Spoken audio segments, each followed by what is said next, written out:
Check, check.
Hello, hello.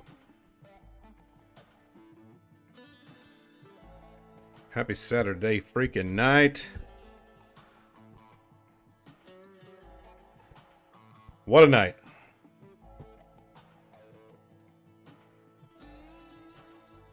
The thumbnail picture is the bourbon of choice tonight, by the way. It's called Sagamore Spirit. Distilled right here in lovely Maryland, east coast of the United States. And this is a rye, 6 years. So not too fancy, but decent taste nonetheless. Zaps, what's up, my friend? How the heck are you? How the volume sound? Is music good? Voice okay? Too loud? Too soft? What do you think? I am sitting pretty close to the microphone, so all good. That's what I like to hear. Well, as you can see on the screen, I just flipped through the coins that I track on here, and I immediately saw this little guy just showing itself to me. It looks like it's flipping me off, kind of. And so, well, you know, if you're going to do some paper trading, you're not going to get a better entry than that to start the day off. And look at this move already. My goodness. We'll see what happens. I think I'm gonna practice the hedging strategy a little bit. So if this peaks out the bottom, we'll make a green circle and we'll mark that as a long entry, and we'll run them at the same time. How have you been so far, man? Zaps, how's your weekend started off?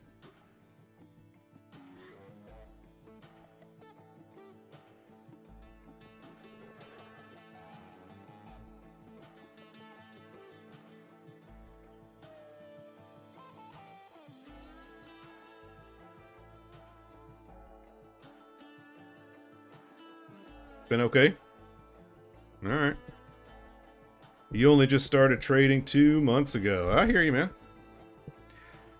You know, I mean, I'm new to this style, that's for sure. I've tinkered, but I'm not a wily vet myself. You know, that's the thing. That's the whole point of this stream, and the ones I do in the mornings is for people like me that are learning to get together and, you know, talk about what we're learning. Look at this move. Boy, we got some action happening here already. Alright, look, we're already back out, so let's see. Because if that goes higher, we're going to want to make another entry. Look at that. Hello, Dot. Let's wait until we see if it turns. Look, there's the turn. Alright, let's mark that right there. Boom. Let's see if we can, see if that turns into a decent move. I mean, that's how you build a position, right? You might wait for it to move against you and you take another entry. I mean, when you start small, you start very, very small. So, you know, a rapid move won't kill you. At least that's the way I've learned it so far.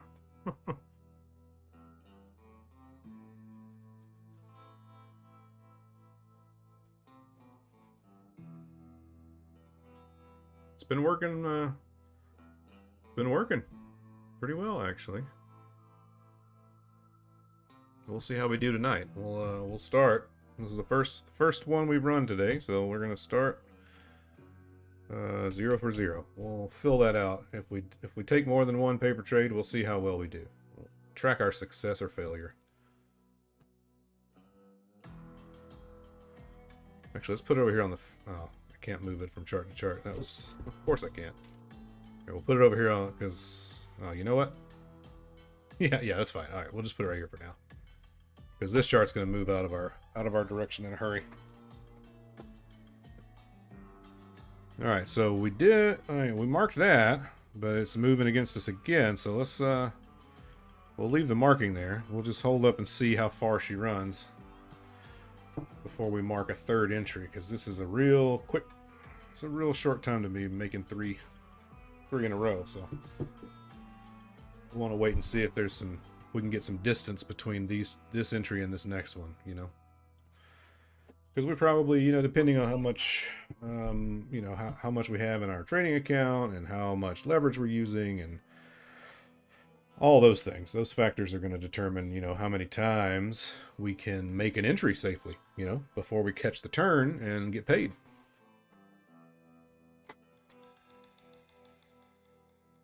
Is the location... Hey, what's up, Crypto? Is the location of liquidation areas market maker only information that they have to buy? Not sure I follow that question. You'll have to throw that one at me again. Maybe reword it. I'm not sure what you mean by that.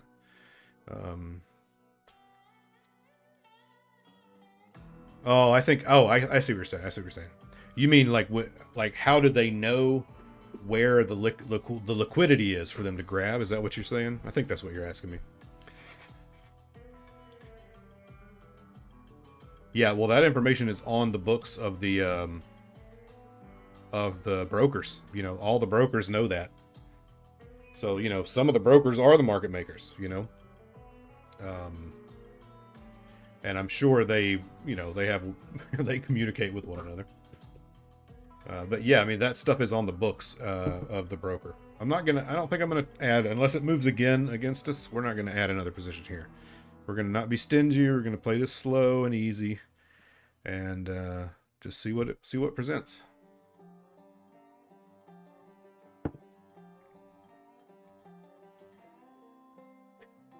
DG, what's up, my man? How the heck are you, man? I sent you a picture this morning of my morning trade. The streak is still alive, I'll have you know. I thought I was going to break it last night, but I got a nice turn eventually, and cleared some profit. Oh man, but this morning had a nice one this morning. Had another one that I actually left running while I went to dinner with Lindy and the girls. That it dropped and hit one. I had 5 take profit zones set up, and then I put a trailing stop loss on it before I left the house. And it hit the first take profit zone, and then it climbed back up to the stop loss. So it closed out in the profit, but only like maybe $20, $15 maybe. It was a very small profit, but it was a win. I'll take it.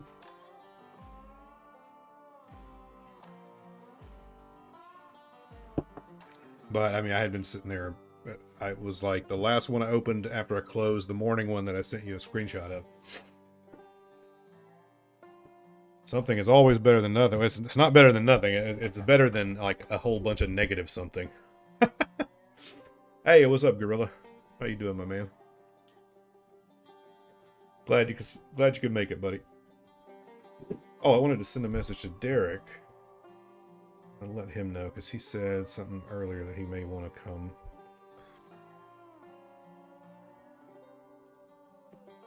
But I don't want to put anything, you know, I've said before, I mean, you guys know, I'm not, I don't put anything in in Tino's Discord or anything, but there's a handful of you guys that I've kind of created a relationship with, and we talk in, you know, direct messages and stuff. I don't think there's anything wrong with that.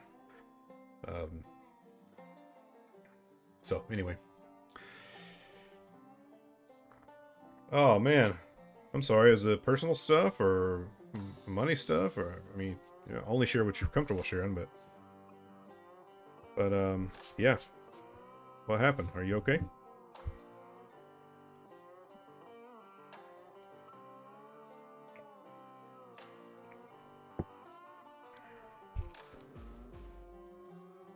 I don't like hearing that.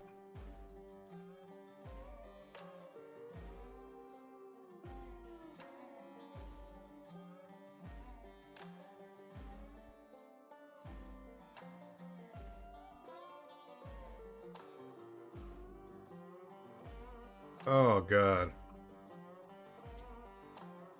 Oh man. I'm so sorry to hear that, brother. Dude, I think I told you about my friend Mike. Man.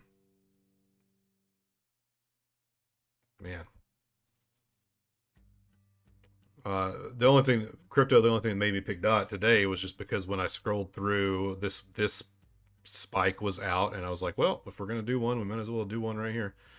Um, so no particular favoring, and it's in a zoning, it's in a ranging phase where it's probably going to go up and down a few more times before it moves out of this zone. Discount, man. Do you want to?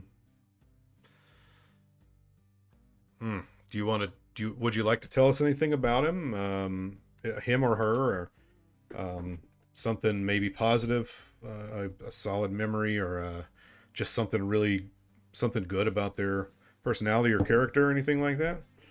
Um, that way we can all, honor their name in our own way. I will share with everyone else while you're thinking on that, and letting me know what you think. Um, my friend that died, his name was Mike Jolly, and he was a great dude. And I never got a chance to say some things to him that I really, really, really wish I would have. And so, b0tz, man, I hope that's not the case with you. I hope you guys were on really good terms and everything. But that shit's hard, man. I'm really, really, really sad to hear that.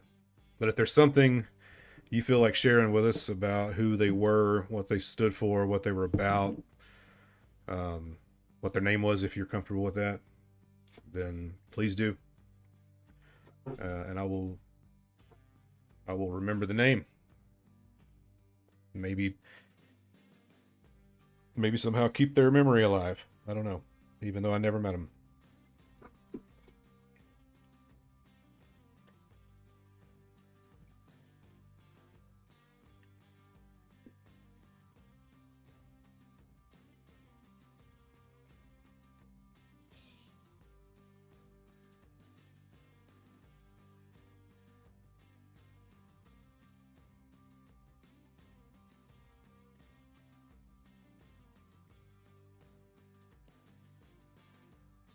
Yeah, maybe if there was a cause that they were passionate about, or I don't know, if there was something that contributed to them taking their own life, that you feel needs light shined on it. We can talk about that too.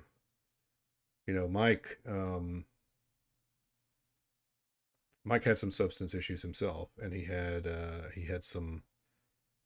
Yeah, well, from the conversation you and I had, that he struggled with his how to express his sexuality, even with the folks that he was friends with. Myself being chief among them. For the folks that don't know what I'm talking about, I shared a story with b0tz the other night. That I had a friend who I was in the military with, and one night we all went to dinner, and he waited until I was away from the table in the bathroom to come out of the closet to all of the rest of our friends, including my wife and our other close friends, and asked them to please not tell me, because he was convinced that I would hate him, and that caused me to. That was a catalyst for a hell of a lot of change in how my mind works. And I never got. And he committed suicide himself. Few years after that, and I never really had a conversation with him about that. So that hits me. That hits close to home. It is unfortunate. Okay, this is discount. They were an internet friend too, so the hardest part that hit me was the memorial today. Oh God, I had never seen that man or heard their voice until today, but we talked. I'm odd for a few channels, and he was a regular member of the community, so that hit different too. Community raised $2,500 last I saw on the Memorial Day for EOL services. Wow. Yeah, man. Yeah, that sucks, brother. I'm so sorry to hear that. It's I mean, you can tell me if this applies to him at all, but it a lot of times, man, it's the it's the friends of ours, or the people in our lives, that seem the most okay.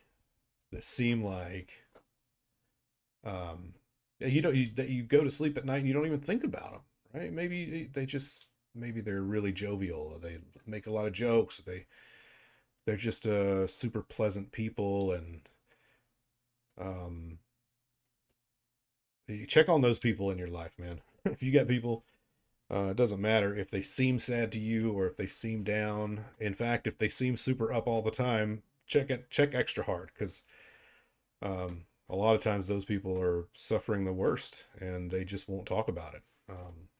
Sometimes I think they may feel like they're a burden, and even bringing up their mental health, or you know, even worse, if they are considering hurting themselves, um, they see that as they don't want to put that on you, right? So, God, I really just urge everyone, check up on your friends, whether they seem okay or they don't. You know what I'm saying? Based on everything we have ever talked about, or I had ever seen him talk about with the community, was pure support and love. He was a true human. He cared. Man, big love. Hmm. Yeah, those are the hardest. Yeah, it sounds like a guy I would have really liked to know.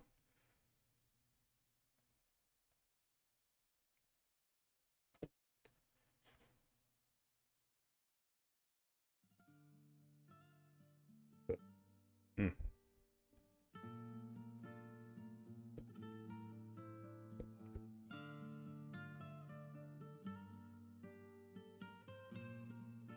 Kind of puts shit in perspective, doesn't it?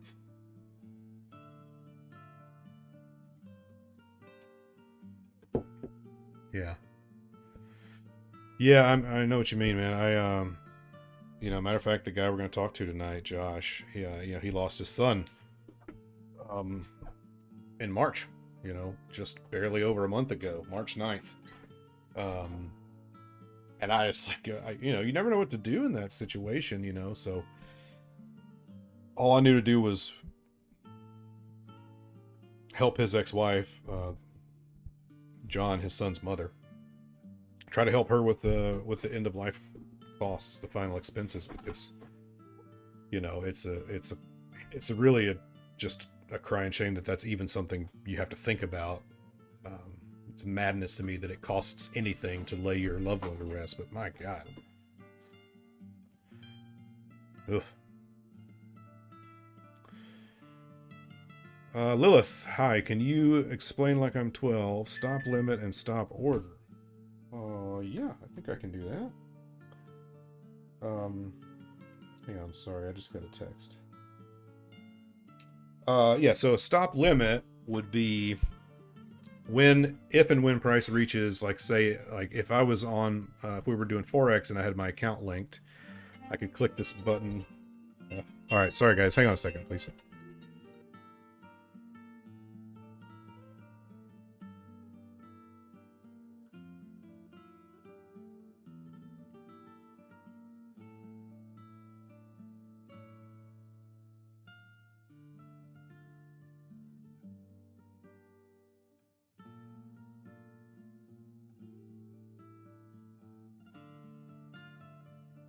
All right, sorry about that.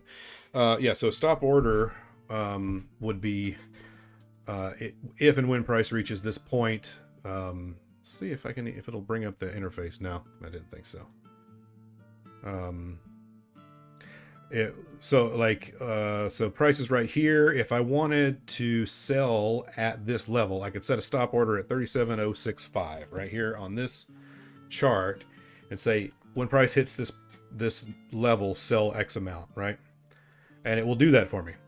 Now, for a limit, what you're doing is you're setting the first. You get you get two numbers you have to input. One is the limit, and the second is the action you want it to take. So you might want to set a limit. Say if price, like if I'm really interested in, say, this level for whatever reason, right? That has some level of resistance that means something to me.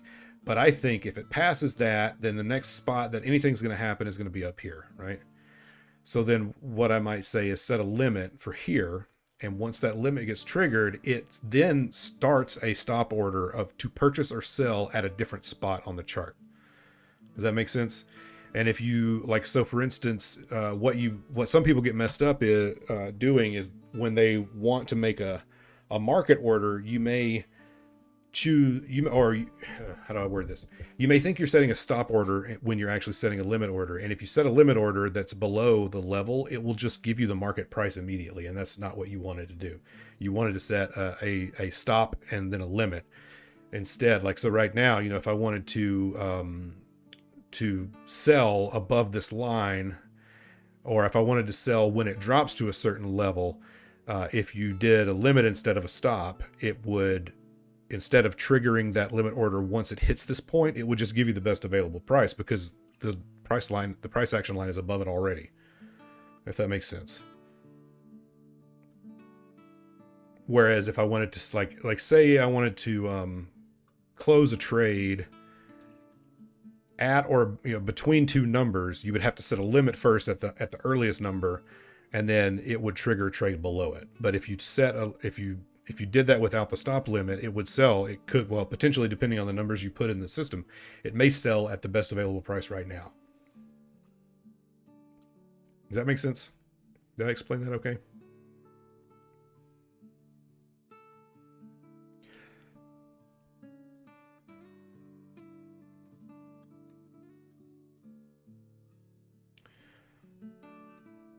Still confused.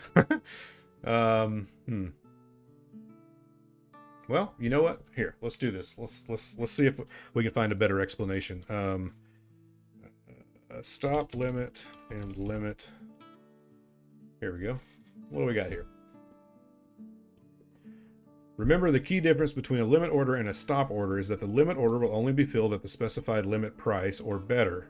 Whereas once a stop order triggers at the specified price, it will be filled at the prevailing price in the market, which means that it could be executed at a price. Let's finish that. That could be executed at a price significantly different than the stop price.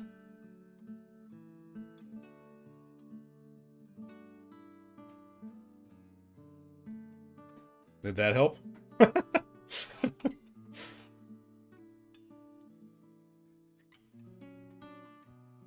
So here's an example. The next chart, let me make this bigger.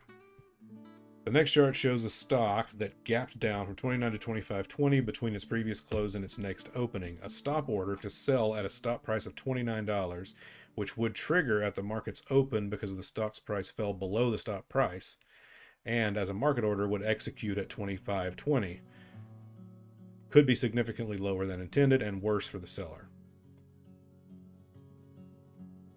Well, that's not that big of a deal in crypto anyway, because we don't typically have gaps.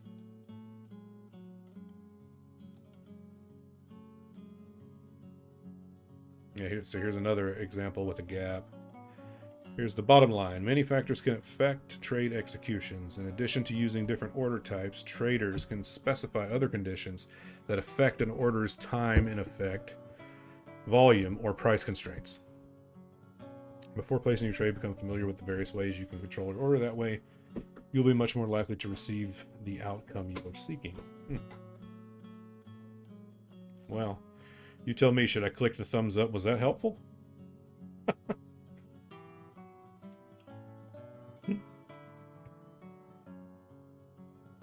I don't know. I didn't find it particularly helpful. I'm not going to click the thumbs up. Oh, hey, look out. We got a shark fin here. All right, so since we're going to work on hedge mode, so we're going to go ahead and see if it turns or if it keeps going. We'll give it a second. But we will be marking this at some point, depending on what it does, as an open of a long. So we can run a long and a short together. Hedge mode. See how it goes.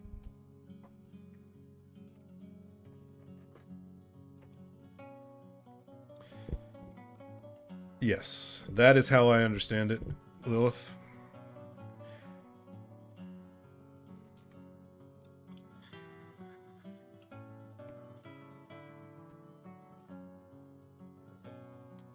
I mean, usually depending on what you're using, like for me, the only time I ever use any type of a stop order is on a stop loss, and that's its own category. You know what I'm saying?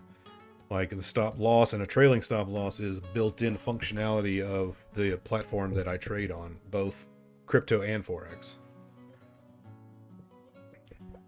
Yeah, I mean, a stop loss is a type of a stop order, but it's usually built into the system that you're trading on. Look, there it is. That's where we would make this this entry on a long.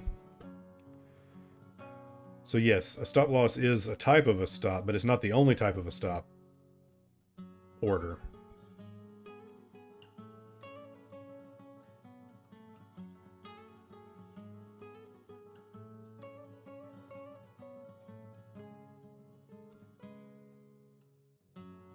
Sorry, I got some stuff popping up on Discord over here.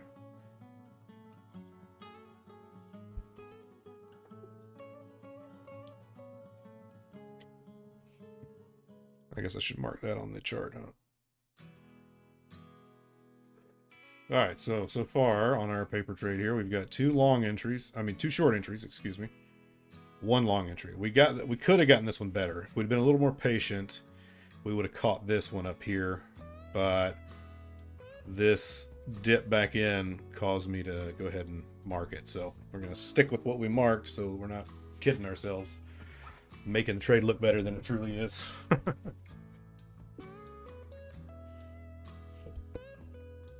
Yeah, so I mean, maybe it's termed differently in Forex. In Forex, if I set let me pull up a Forex chart real quick.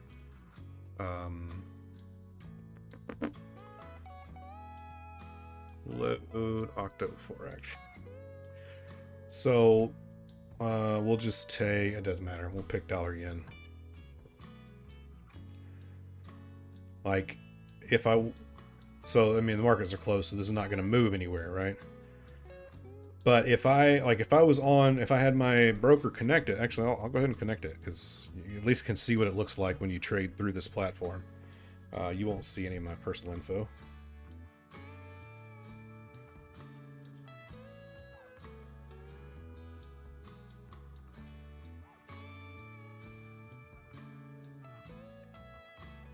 Okay, so we're connected now. So, like, let's say I wanted to place an order for dollar yen, and let's see.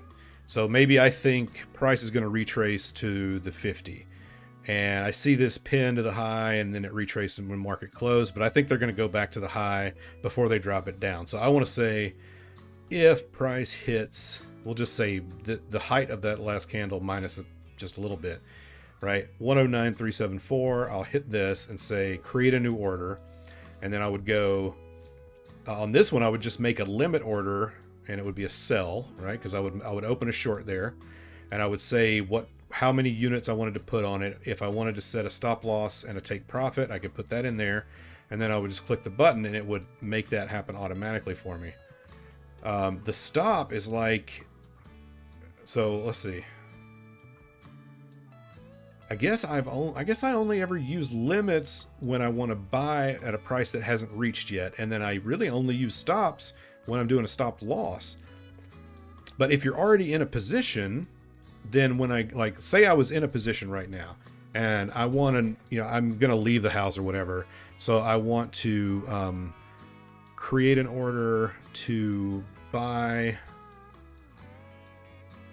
So you could set here, it's almost like, thing is, it has built-in take profit functionality, so I think that's what you would use this for. But since it's already built in, so all I would have to do is bring up, click on my actual trade, and it'll do it for me. So like dollar Swiss, like this trade right here that I'm sitting in over the weekend, I could just click a take profit, say I want it to be, I don't know, well, just so you can see it on the screen, I'll pick a small amount, right? I got a bunch of orders in this. But we'll just say take profit of, I don't know, 10 pips. I can't do it. 50 pips. 50 pips. See, it shows up here on the screen, and then that is a stop order. See how the stop is highlighted right here? So it just does it automatically. I'm not sure how to explain why this is a stop versus a limit. I think if you set a limit order to what is essentially take profit at a point that's higher than this, because that's a sell, it would just sell at the current market price. That makes sense. So I really don't think you have to worry too much about the intricacies of those, because these platforms all have take profits and stop losses built in as its own functionality. And I don't want that to be set there, but I'm just saying that's what it would look like through this platform. So I hope that makes sense. Anyway, let's get out of this. Don't need to keep looking at that. Okay. Oh, hey, look, we almost got another entry. But let's let this run a little bit and see what happens before we decide to place another. Oh, quick pullback.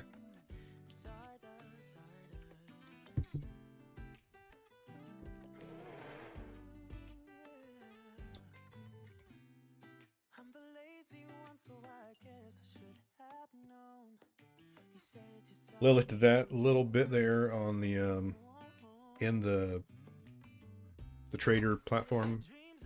Makes sense. Like when you set up that take profit, it creates a stop order for you.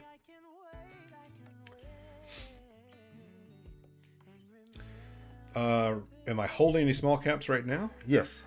I stake Chain Games.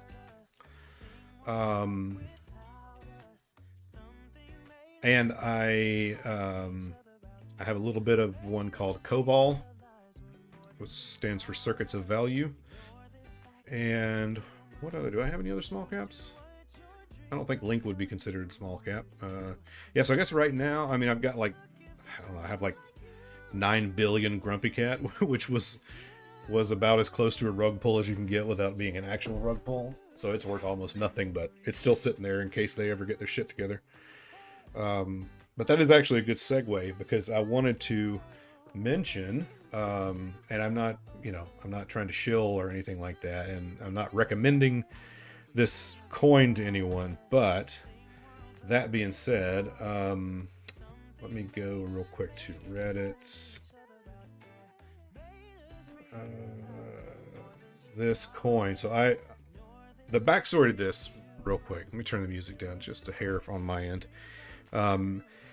I talked about this in a stream before, and it's actually my first video on YouTube, where I kind of ranted for a half hour about how pissed off I got when I figured out the scam behind a lot of these shit coins that come out and do crap. You know, like they set up a coin that's supposedly a charity coin. Like the whole idea is that it will pull, pull people's money, and then the community can vote on what types of charitable donations they'll make, and like that's what Grumpy was. It was for like, the idea was we're gonna help cat charities, and we're gonna all be a community. Well, anyway, I started noticing a pattern of what the charts look like when you can tell it's an absolute bullshit scam token, right? So anyway, some of the people that I met throughout that process, that were involved, and they really cared about the point of the charity token that we were all in, and then when they realized that it was a scam, they were just really upset, and I was too.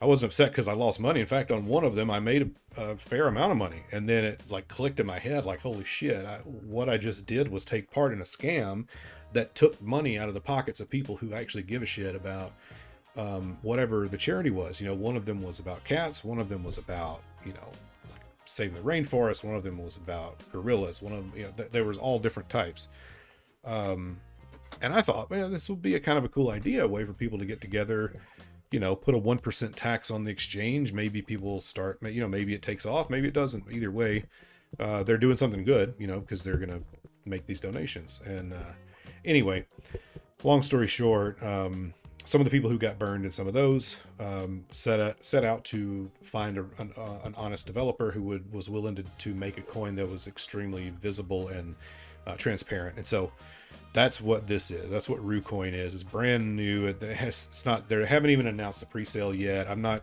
trying to get any of you guys to click a button and go there or anything like that. But it is something that I, at least at this point, as far as I can tell, it is a small cap. It may stay small forever. Who knows? But I know some of the people involved, and they're honest brokers, and they're ethical people. So I didn't want to say that. I told them, first I asked permission. Can I mention this on the stream in the Telegram group? And they thought that was a cool idea because they know at least a little bit about me, and that I'm an honest person. I mean, that's what I'm about. I'm about supporting people and having communities of people that care about each other, and that's just all it's ever going to be for me. So anyway, yeah, the owner is public. All the wallets are public. Every bit of money that moves in and out will be seen by anyone who's involved, or anyone at all really that wants to pull the transactions. They can look at all that stuff. So anyway, maybe just keep an ear out. If you hear good things about RuCoin in the future, go, hey, I remember Bang Out the Zone said something about that. So anyway, that's that. Oh, I know, Goats, you fucking show. I know, I'm show. But Zaps, that's it. That's really the only small caps I'm holding right now. Mostly the main reason for that is just because of the scams that I saw play out in front of me, and it really, really put a sour taste in my mouth for some of these moonshot coins. So that's I kind of backed away from really even trying with those. Plus I had a friend who lost a absolute truckload of money in one of those, and that made me sad. So that's about it for what I'm holding that's outside of the mainstream. I mean, I have Ada staked like most people. I've got I have Atom staked. I've got, what else? Link. It's not staked because you can't stake Link yet, but if they ever let me, I will. And then I've got Chain Game staked, a couple other little things here and there. But I've been mostly just, trying to learn this trading stuff, because staking and investing is great, but it does fall prey to the bull and bear cycles that are going to happen whether we like it or not.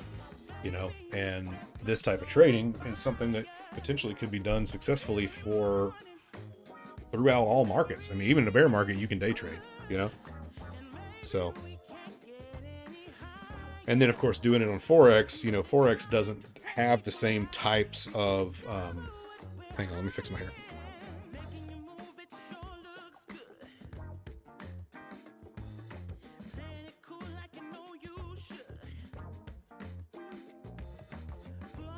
Yeah, I mean, Forex is really just a playground for people to trade. There aren't really bear and bull cycles so much as there are just cycles, weekly and monthly types of cycles. I mean, those of you who are familiar with Traders Reality, this thing right here.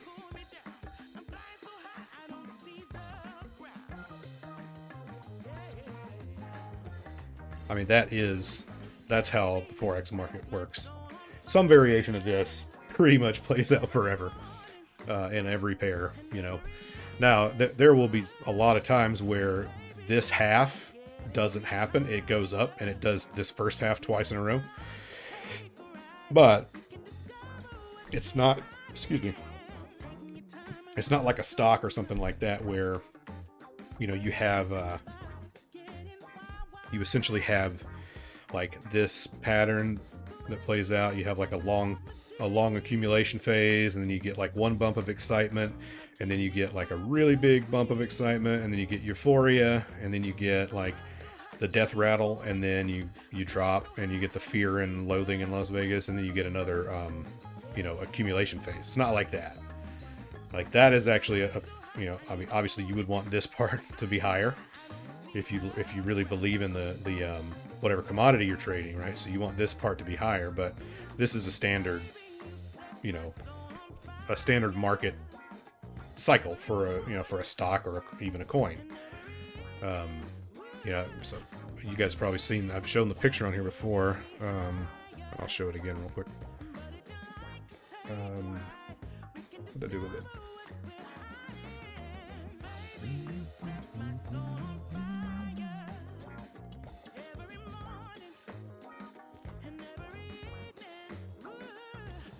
Here it is. Yeah, this right here, this cycle.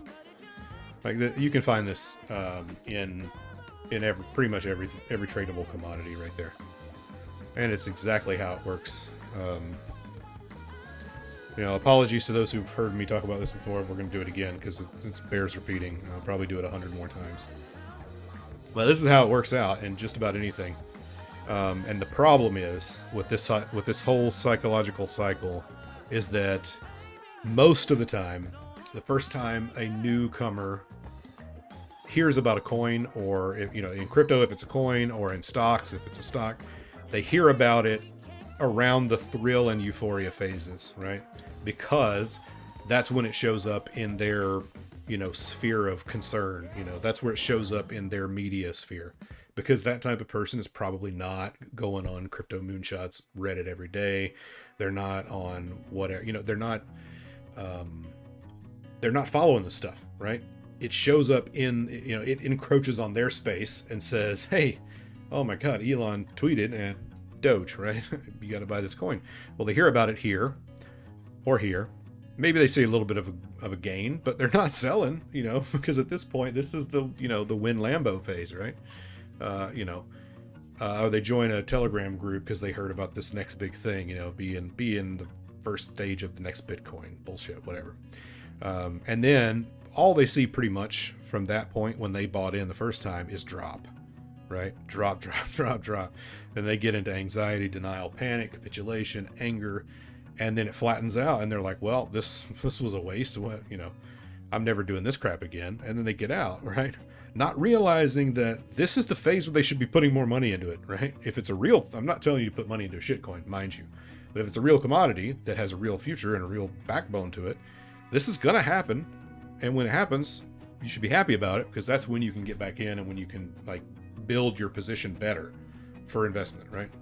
But that's not how it works. If you got in because you heard about it outside of your normal sphere, and you got in during thrill and euphoria phase, all you see is negative.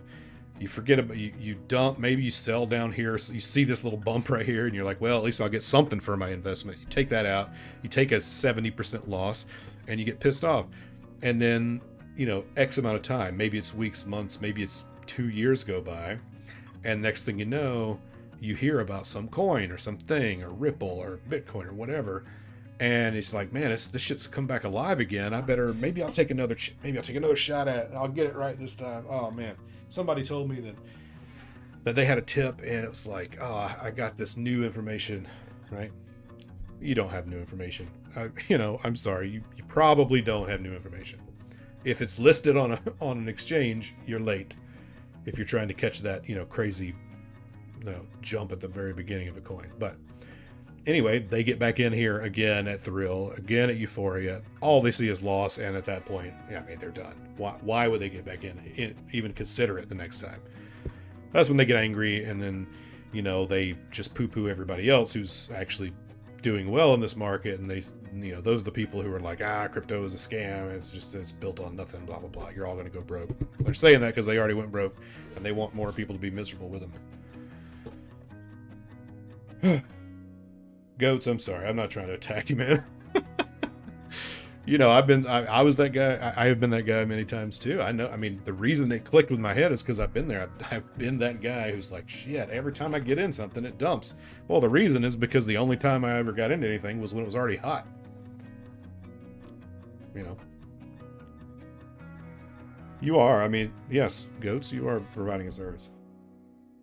All right, short the death rattle, folks. Is that why the market makers make fast moves in that stage? Yeah, absolutely less time to react. And it's not just the market makers that do it. I mean, look, I'm going to bring up... we'll get a little personal if we have to. I'm going to bring up a coin that This was the one shit coin that I wound up making money on, that it was right about the time that I figured out what the F was going on. And vowed that I would never ever do it again, even if presented the opportunity, because it made me feel freaking gross and it took advantage of people that are decent, good people. But the pattern I'm about to show you is the quintessential. There it is. Oops, stop. Can we go to... Is this going to give me anything? There we go. Right there. That's what we want to see. Not this. What you just saw a second ago This is not what I'm talking about. This is like somebody breathed life into it and convinced somebody else to buy. That ain't what I'm talking about. This pattern is what I'm talking about. This right here. Now, you talk about how fast things happen, right? These are our candles, right? This coin went, I mean, we can look if we want to see, but I promise you this is a 6,000, look at that. It'll tell you right there on the screen. 6,472% increase in these hours right here. Okay? That is, well, we'll tell you. That is, this is 21 hours it hit from the time it launched till it hit its peak. 17 hours is how long that took. All right? Now, this peak, where it hit its highest point, that's where the rug pull happened. And it may not have technically been a rug pull, but that's where the dump started. The people who were in the know, dump. Hey, PC shit, how you doing, my friend? So they dump, and then you get, you know, this is, you know, I mean, I'm not going to bring the picture back up again, but you see it right here, right? I mean, it survived a few more hours until the real, you know, this is that last death rattle right here. This is where the last group of people who figured out what was going on said, oh shit, I'll get something out of this. And then they took off, and that was it. And by this point over here, you know, all that's left are, I don't know who's left, honestly, at this point. I mean, does it still exist? It says there's a chart for it, but nothing's happening, you know what I mean? But this pattern right here, this exact pattern, you can find over and over and over and over and over and over again. And the thing is, you got 17 hours to catch this. You better have been in the group before it launched, because there are pre-sales that happened before this first candle opened. And even before that, before the official pre-sale, there was probably like a quiet pre-sale that went on with just a handful of people. But I'm telling you, that's what I'm talking about. So it's not just market makers in bigger coins and big markets that do this shit, and they do it in a hurry before people get wise. It's this kind of crap too. So, you know, that is a little personal, because I was in on this when I saw it happen, and that's why I even took a minute to show you that other coin, because I truly actually believe that the people involved in that, because I know some of the people involved in that were taken for a ride on that last train and lost their money and lost the community they thought they were helping to form. And it's just not, you know, it's not something I can be involved in. It's disgusting, to be perfectly honest with you. I hate it. I hate everything about it. Hey, PC shit. Yeah, hey, good. Thanks for putting that link in there. Life was great. Life was hard.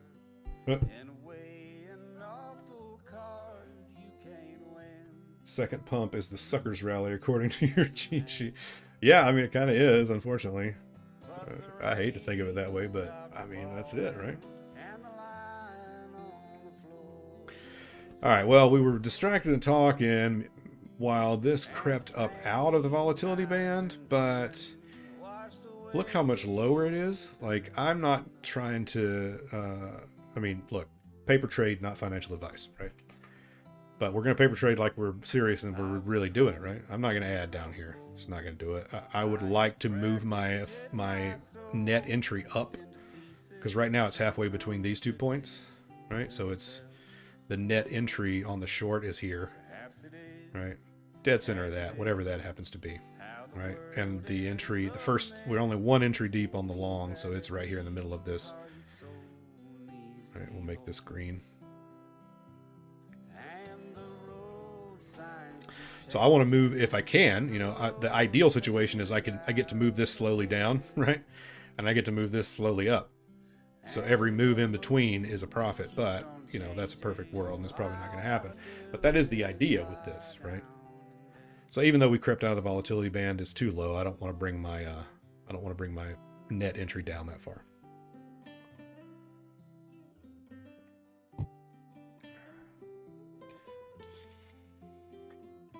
b0tz, you just shouting at the chat, huh? Commands. Hey, Balboa, what's up, my friend? I actually didn't miss you by an hour tonight. I saw it. What's up? Oh, I just noticed what a delay there is on YouTube. Holy moly. That's got to be a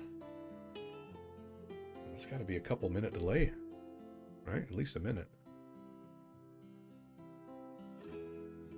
Huh.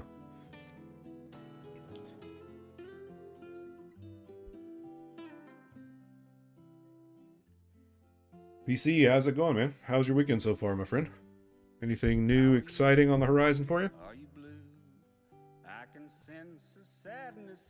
I caught the stream you guys did last night, man. That got wild. I did not expect that. That was some subject matter I was not prepared for when I rewatched it today, or when I watched it for the first time. I watched the replay. Very relaxing, man. That's awesome. You pretty much stay all the way away from the charts on most weekends, right? I think I remember that. You say that you kind of just pull back and recharge.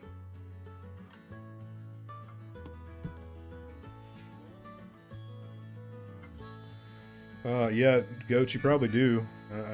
I'll figure out how to do that as well. It may be as simple as a command like it was in here. I don't know. Oh, taking 2 weeks off. Okay. That's cool. You guys, you going somewhere? Or you just kind of kicking it around the house with the family?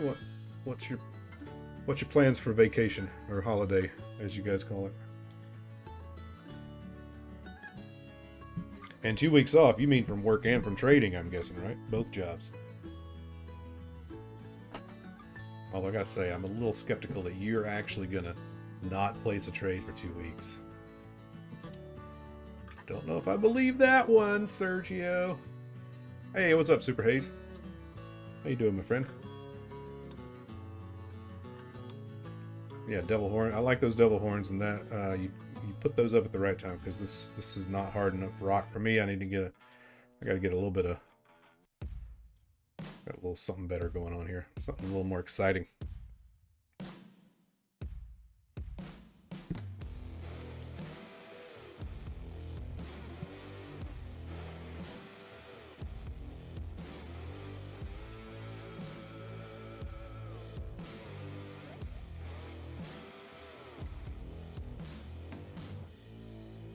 Yeah, I wonder if Dot isn't getting ready to come on downtown.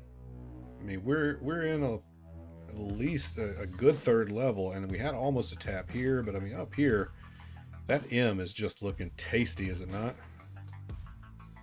I mean, on the 1 hour, what do you guys think? Does that look like a pretty little M to you? Because that's what I see.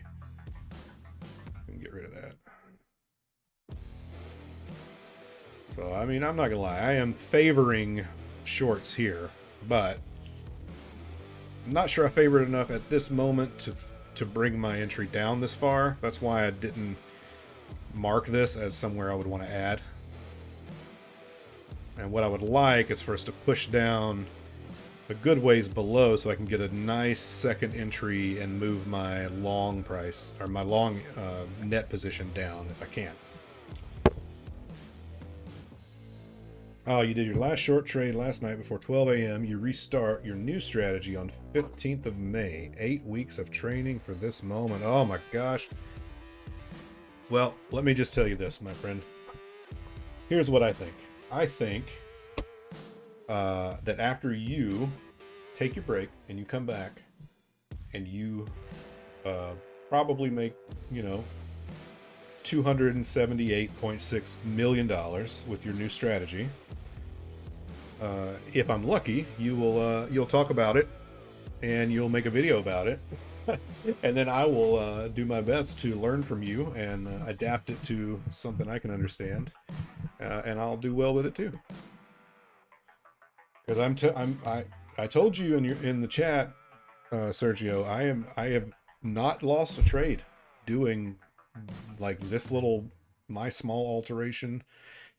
Not even an alteration, just framing your strategy with multiple entries in a way that I can wrap my head around, and then using the things I've learned from Tino and Trader at Home, mostly Tino, you know, he deserves most of the credit, in terms of like figuring out patterns, what the market maker mentality might be, where we are, and all that stuff to get an idea of where I think price might go. Yeah, it's kind of nuts, to be perfectly honest. I've gone an entire week without losing a trade, and I've made a bunch of them. So, man. Oh yeah, Super Haze. Yeah, that's right. I knew that.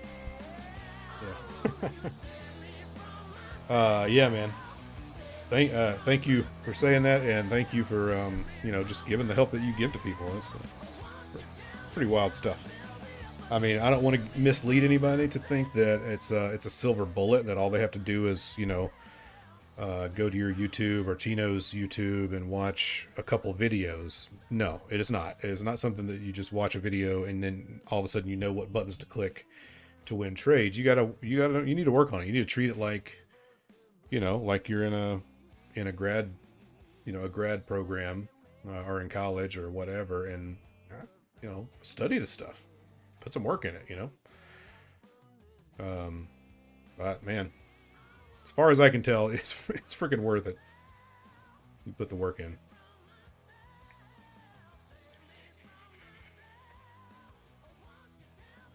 Yeah, the watch video part does mean like I mean, it's a lot of hours, but it's not hard. I mean, it doesn't feel, at least for me, like it doesn't feel like work. You know, I tell everyone, like, look, I'll show you. This is what I think everyone should do if they're interested in doing this type of trading strategy. Oh. Go to Tino's channel, right? Trader's Reality. Go to videos. Now, he has playlists that are good. Not saying don't go to the playlist. But what I would say, this is what worked for me, right? I go to videos. I go to sort by oldest, and I start right here. Watch everything on these first two rows, probably a few times, to be honest. Put them on in the car when you're driving to work, driving home, driving on a trip, whatever, because a lot of this is just Tino talking. You know, there's not a lot of video. It's a lot of audio, right? Now, when you get down into this part, some of these are really, really long streams where there's no audio. It's him live streaming his screen, and then he'll come in and type some notes and stuff. But watch all of these. It looks like I haven't watched these, but I'm on my Bang Out the Zone account. I've watched most of them on here too. But watch those, right? And then once that starts to sink in, you know, obviously watch the live streams that he does. But then go to PC Shed's channel, which I think Discount Goats posted it, right? Let me see. Yeah, here we go. Quick link. So go here and watch PC. Where is it? Videos. What the crap? Alright. You gotta sticky this thing, man. I've got it on my, Is it not on here? It may not be on here. Watch this before... I don't think it's on here, is it?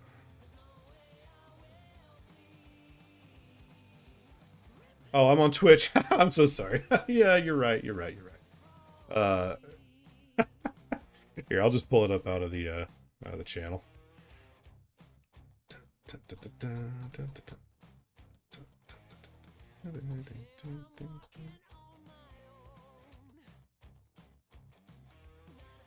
Oh, where'd it go?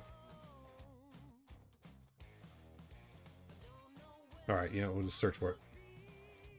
I don't even know if I have you followed on here, PC Shed. I probably don't, because I always click it from the yeah, I don't. Look at that. There you go. You got a new subscriber.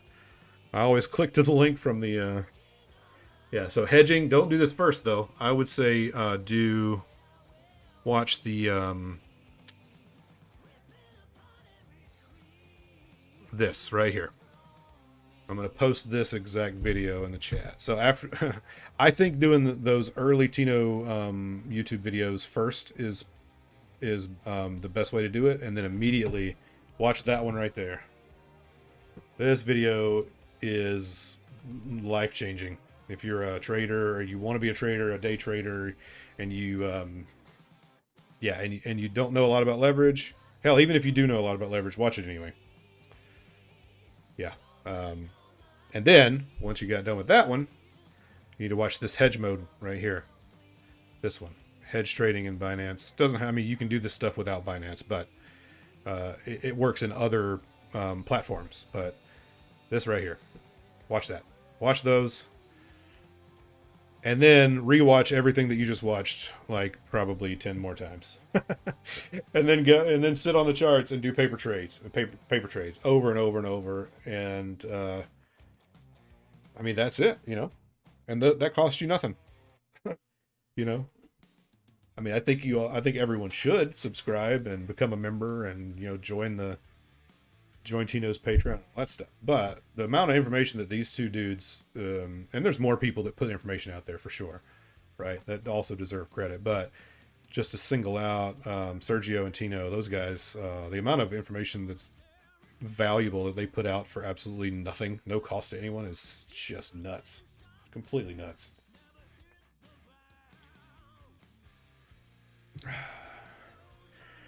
Yeah. Yeah.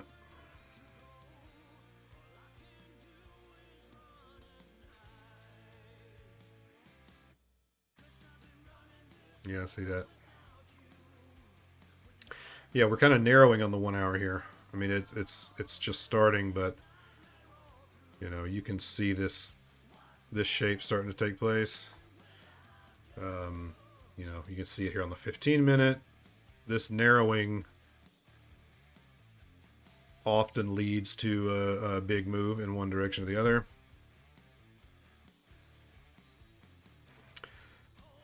Market Cipher says money flows green, so there's still money coming in.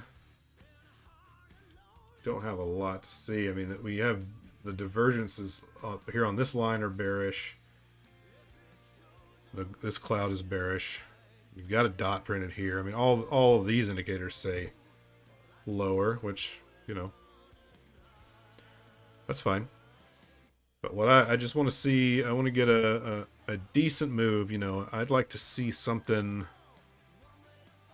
What would be nice would be to see price drop down to here, give us an opportunity to make another entry on the long, potentially closing out half of the short to fund that entry, and then that long entry is free, basically, because it's the same amount, right? Same amount as this first entry, and we're on the first two entries, so they're exactly the same. Look at Bitcoin. What's happening on Bitcoin? Let's have a look. Whoa, hello. Holy moly. Okay, all right. I was looking for this today. Oh man, now I'm wishing I'm having that FOMO right now because I was in a short earlier today. I mean, I closed it in profit, so I can't complain too much. But this would have been nice to hold on for this amount. That's exactly what I thought was going to happen, because we're not even there yet. Like I was basing my favoring the shorts on Bitcoin because I wanted to see this retrace. It hasn't gotten there yet, and maybe it won't. I mean, who knows? You know, it could not even touch the 50. It could decide right now that it wants to rocket ship to the next zone. But this is the move I've been looking for, something similar to this right here. And look at that, we're getting there. Now, here's something I will be paying extra close attention to. I don't know why the you know, let me turn the music back on. Didn't mean to lose this there. I'll be keeping an eye on the futures close, which was 57,315. So let's make a note. I had a note on here. I don't know where it went.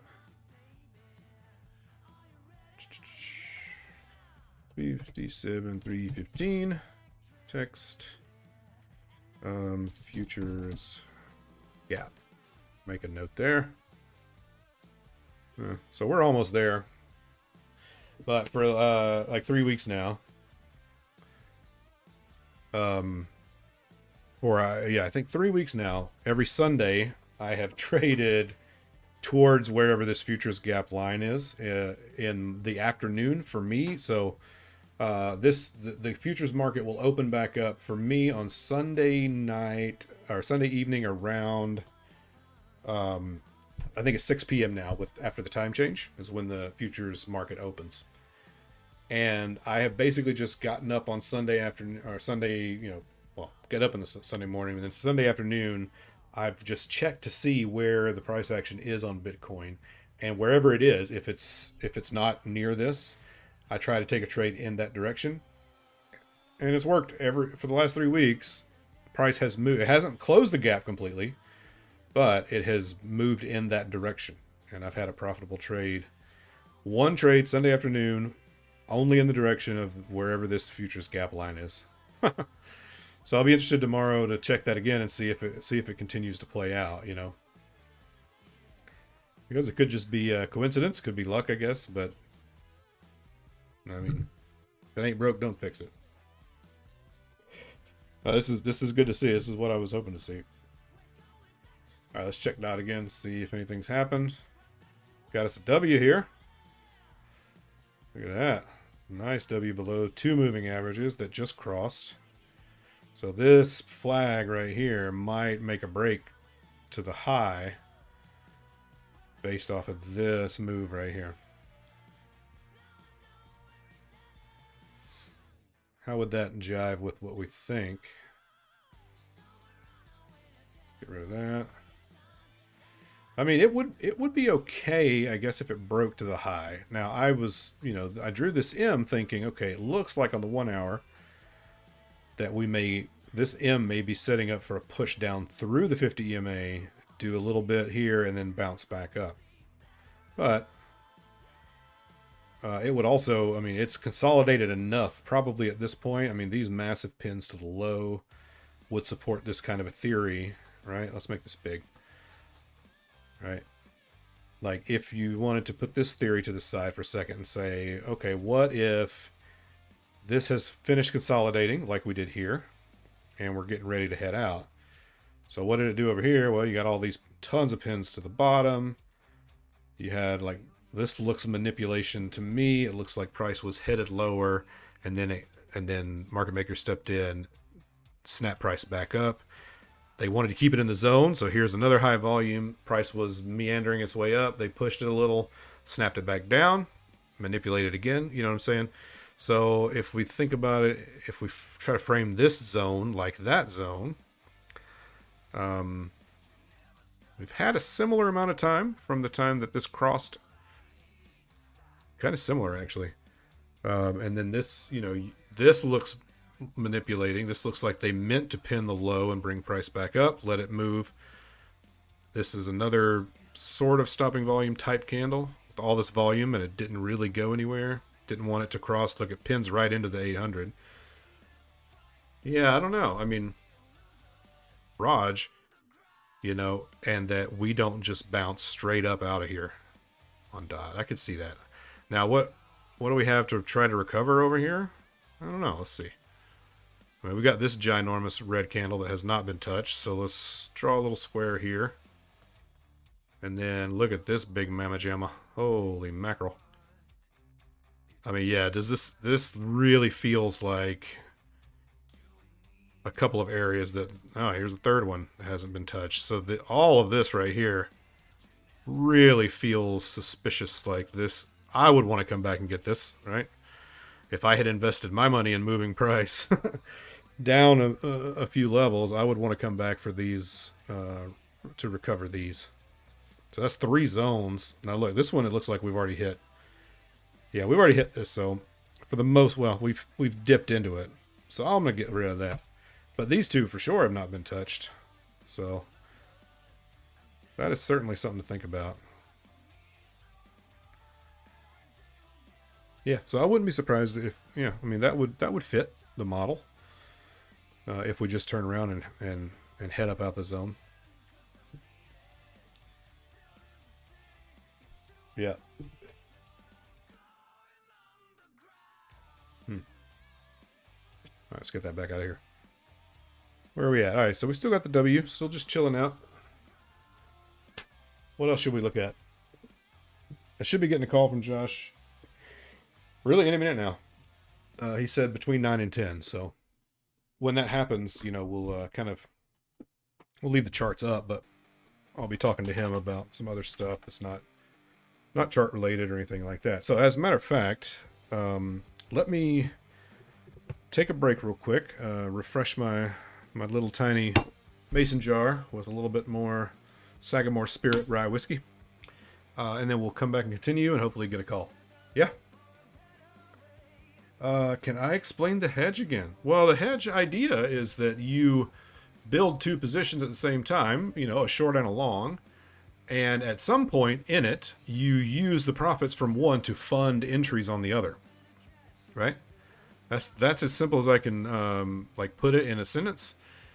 And you know, PC, if he's still in the chat, he's the guy you want to talk to. He knows so much more about this than I do.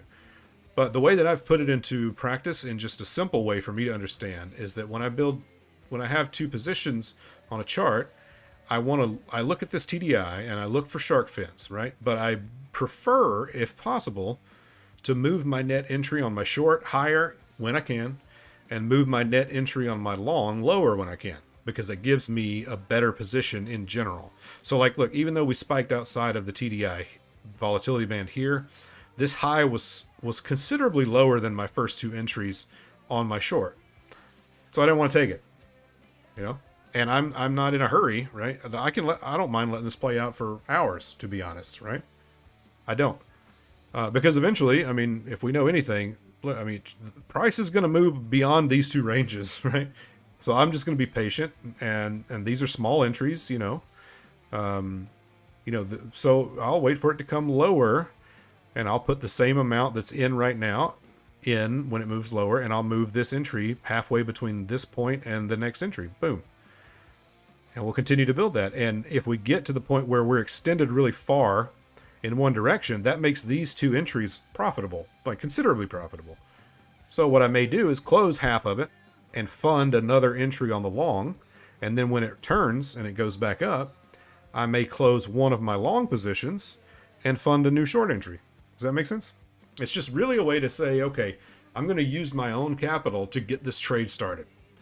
But as soon as these two positions become profitable, I'm going to take their money and I'm going to fund my positions on that, right? With their money. So I can get my money the hell out of this trade and then feel a hell of a lot better about it. Yeah? Yeah, you're right. All right, let me go do that. All right, let me put on a jam for you guys. Something I think you'll like, all right?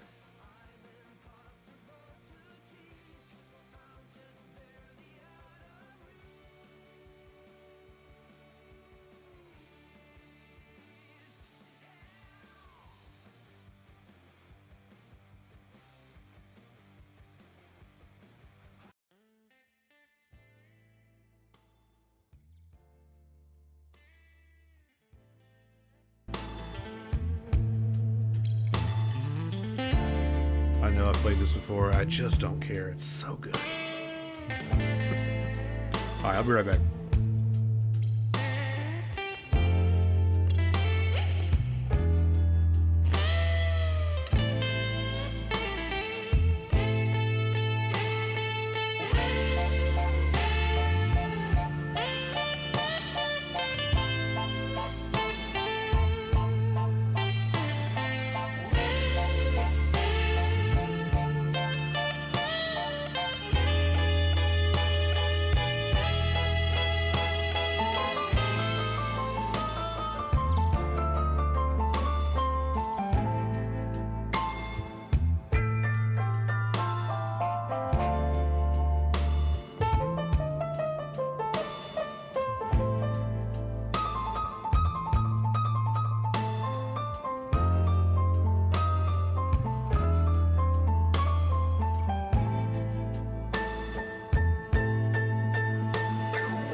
Man, I will play that song every night that I stream for the rest of eternity. I like that song that much. Oh, all right. Should be getting a call pretty soon from my man Josh.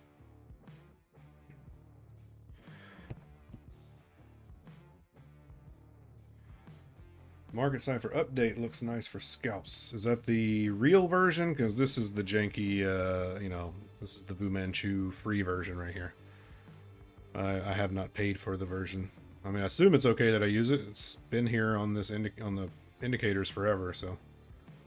Or maybe that's the one you're. No, that's not what you're talking about. That's this one. What is this VWAP? What the heck is it? Where did that come from? Huh. I do not recall ever favoriting that.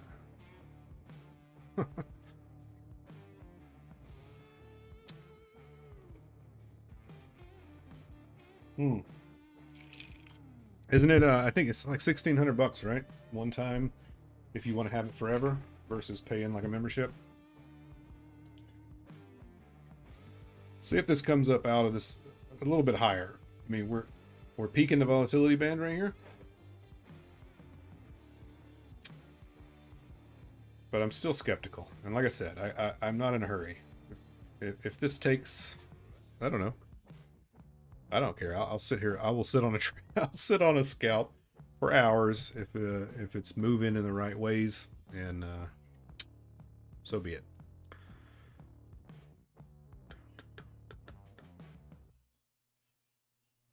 Yeah, I think it's 1,600. I opened it up at some point and looked at it today, actually. Let's see. Market Cipher. Yeah. It's down here at the bottom, I think.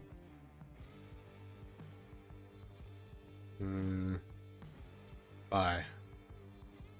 What does this thing cost? Yeah, well, it's 1,500. Yeah, 1,500 US dollars for a lifetime subscription. That's a lot of money, man. You know, I don't know. I don't know how. Maybe someone who owns it can tell me, is it that much better than the free version that's on TradingView right now? I mean, you can customize this one. You know, if you really want to, you can go and like go into Cipher, and you can change all of these. You know, put whatever fine tuning you want on there. You know, I don't know. 0% better? Well, then that's 0% is definitely not worth $1,500 in my book.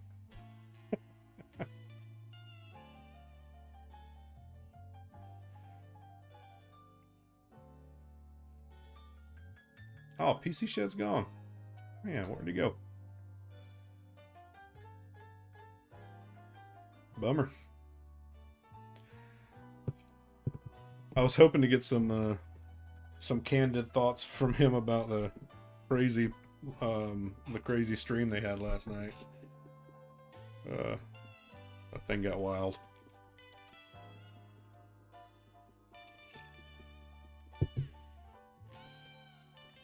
You bought a 1 year a while back, and you've converted to the same one that I've got. Yeah. I mean, everybody can have it. All you got, yeah. Anybody that's watching that doesn't have it, if you want to try it out, just go to indicators on TradingView and search for Fu Manchu, Cipher A and Cipher B plus divergences.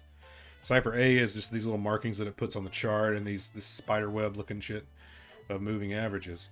And then the Cipher B is down here, which I actually think this is maybe more useful, really, just the way it visualizes all of these divergences that it's showing you. And like, you know, a quick glance will show you like this green mountain range is the net money flow, and that tells you that that dot right now is seeing more money come into it than leaving it. The yellow, I believe, is the VWAP, so the volume weighted average price. And then these clouds up here and there are like support volume sales. And then these are the way this, like, it almost looks like a shadow. Let me make this big. I didn't really quite understand until today when I read up a little bit more on it. So this looks like a little shadow, but essentially it's just two moving averages that will overlap just like a signal line does. So when the bright one is leading, and then the shadow is behind it, this like blue shadow is behind it, that's an upward trend. And when the blue line is lagging and the purple shadow is leading it, that's a downward trend, which is kind of cool actually, because I don't know, I'm guessing they meant for it to do this, but if not, it's a cool thing anyway. But it kind of, if you think of this as a shadow, it looks like you're looking up into this, right? Like you're looking at the bottom side of like a roof or something. And then this looks like you're looking at the top side, like you're above it looking down on it, right? And that's the trend. So I'm sure that was on purpose and whatever, but if it wasn't, it's kind of cool that it worked out that way. Anyway, that's the old free market cipher there.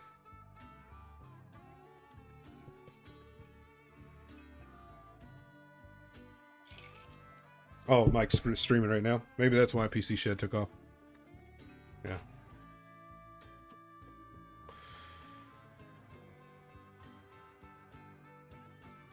Well, anybody that wants to go watch Mike, you have my blessing. Go watch Mike if you want. Hopefully some of you will stick around and be here when we talk to Josh. Oh, that reminds me, I need to message one more person, let him know. Oh, I see it now.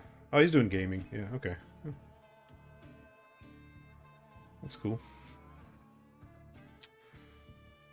Where's she at? There she is.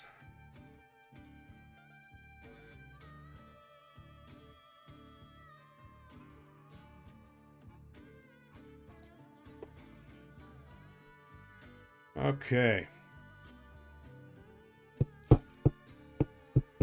Looking forward to Josh. Yeah, me too. Hey, you know, we talked, I think, last time and probably the time before that. He's been on 3 times, I think. We talked about the Helping Hand Network a good bit, and we'll probably talk about it some more tonight with him. But, I mean, it doesn't even exist as an entity yet. You know, there have been no articles of incorporation filed or anything like that. But they now, I guess I should say we, since I'm the one that did it, but we as the Helping Hand Network have now made our first official charitable donation, which was, and I've got the form right here.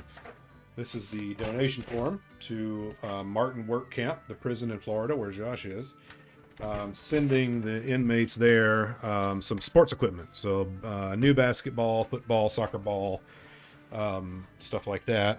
And when I say official, I just mean I wrote on the form, on the donation form, that it was donated by the Helping Hand Network, which, you know, oh, PI, my bad. You're right. I think all they could have possibly got off of that was, I guess, well, they'd get my name and my address. Well, whatever. Don't look at that too close. We'll edit that out, I guess. Anyway, thank you, Goats. See, that's why I need you around, buddy. I don't think about shit like that. But anyway, so yes, technically now the Helping Hand Network has officially made its first charitable donation this week, which is cool. And the last time I talked, we'll ask him about it, let him kind of describe it to us. But shut up, Goats. But he called me, I guess it was probably Tuesday or Wednesday. No, probably Wednesday. Just to let me know that the equipment had gotten there, and it was so cool, man. It's such a small thing, you know, but to those guys, it was kind of big. He's like, they didn't have, they had no sports equipment. So when they went outside for rec, it was just like they just kind of stood around and walked around, you know, outside. And so the day he called me was the day that the stuff had gotten in, and the warden or whatever had approved for, you know, to let him use it. And it's like, he said there were guys like inside the dorms, like looking through the windows, like making, you know, like jump shot motions, and like everyone was just having like the best time. It was just a good day. And I was like, man, that made me feel so freaking good, you know, that it, you know, for as small as it is, man, it made an impact, you know. It made those guys' day a little better, you know. Jesus, if we can't do that for each other, then what the heck are we doing here, you know? I don't know. I really like that. Hey, Shelly, how you doing? You're just about in time. I'm expecting the phone to ring any second now. And we'll definitely ask him about that, because, you know, see if he said at the time that that he had seen people using the basketball and the football. He hadn't seen anyone using the soccer ball yet. So we'll see if they've kicked up a game of soccer yet. But I will show you the next thing. Let me see. FT100. So the next thing that we're sending them, Epiphone FT100. We're sending them this guy right here. This little Epiphone acoustic electric player pack. That's going to go next. You know, obviously I want Josh to have a guitar to play while he's in there, but it won't be his. So very clearly this is not his. This will be property of Martin Workcamp at that prison. But I mean, God, why not? Like, why would these guys not get to play an instrument? You know, like it's like these are the things that enrich people's lives and let you express yourself in a healthy and safe and constructive manner. So screw it, that's going next.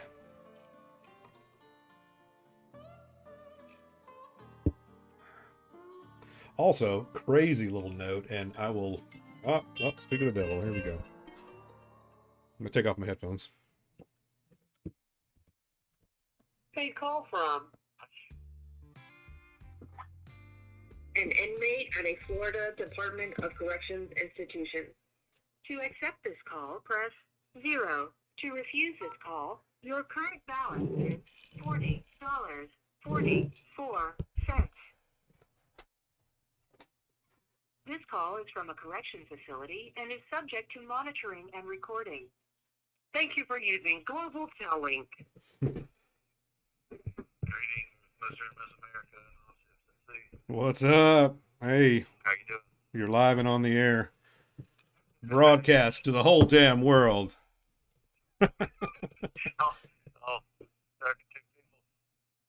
Yeah, I think I checked the view. I think the last time I looked at the views, we had around 100, counting both platforms after a day or two. Really? So yeah, Wow, I mean, that's cool. I always get like an adrenaline rush as if I'm fixing to go on stage, you know, even in front, especially in front of a small club. Actually, like if I was playing the Nick in Birmingham, have you ever been there, Shane? no, I don't think I've ever been to the Nick. It's a fairly small club. I don't know what the capacity is, but it's kind of an intimate venue. It's a graffiti bar and a couple of pool tables and such. But I always get more nervous when I'm going on stage in front of a small crowd because it's like, you know, like you can make eye contact with everybody. Dude. Yes. You know what I mean? Yeah, man. I mean, look, I've never played, I haven't played music in front of nearly as many people as you, but I have played, you know, maybe 50. But where I can identify with that is with doing public speaking. Like I have no problem standing up in front of a room of several hundred people of varying levels of influence in the government and talking my ass off. But if I'm standing up in front of 5 people, it's absolute torture. I hate it. Right. You know? Right. I Yeah. try to pretend that it's just me and you on the phone when I call and I know you're going to be streaming, but That's what I do, man. That is absolutely the way to think of it. Because, man, if you don't do that, it all just falls apart. And it's easier for me because I can see the chat. You know. By the way, Shelly just shouted in all caps in chat, "Joshy!" So you gotta tell her hello. Shelly, I miss you, Shelly. I promise I did. When we moved platforms or whatever, I asked Shane about it when I called that Saturday night when he wasn't streaming or whatever, and because you were the only one that said, and women have called me Joshy since I was a little kid. It kind of struck a chord. Yeah, that's true. He did. Anybody listening now or later, if you'd like to ask me any questions that may arise later, anything, you can go to jpay.com and set up an account that's connected directly to me. I have an email platform. I think it costs you like 44 cents a each now. Yeah. In addition to the money racket that we've discussed at length before. Yeah. But, you know, you can send me an email. I'll get it on my little tablet that I got here that I use mostly for listening to music. But I can email back and answer any questions or anything. And you'd have to know my DC number, which is Q26516. And my name is Joshua Lee. Yeah, it's saying it's hard to hear you. South Florida. All right, let me type that. Say it one more time. Q26. 516. And then the website is jpay.com. Yeah. Yeah. So you guys can go to if you want to, you can go to jpay.com, look up that inmate number. That's Josh. And, you can, send him an email or whatever. Like he said, the racket extends beyond the absorbent amount of money it costs us to talk on the telephone, and the cut they take, the friggin' vig they take off the top if I send them any money. But it costs you 40 something cents to put a digital stamp on a freaking email. What a racket. Oh, shit. Like, imagine if Yahoo did that for Gmail. And then another 44 cents for every attachment. All right, guys, Josh, hang on one second. Folks in the chat, I'm going to try to turn the gain up and move my face away a little bit, and maybe that'll pick up better. And then I promise next week, Discount will have taught me how to get him put in through the computer so it sounds much better. But tell me if this is any better. Josh, go ahead. I don't remember what I was saying. Well, just make up something. Right.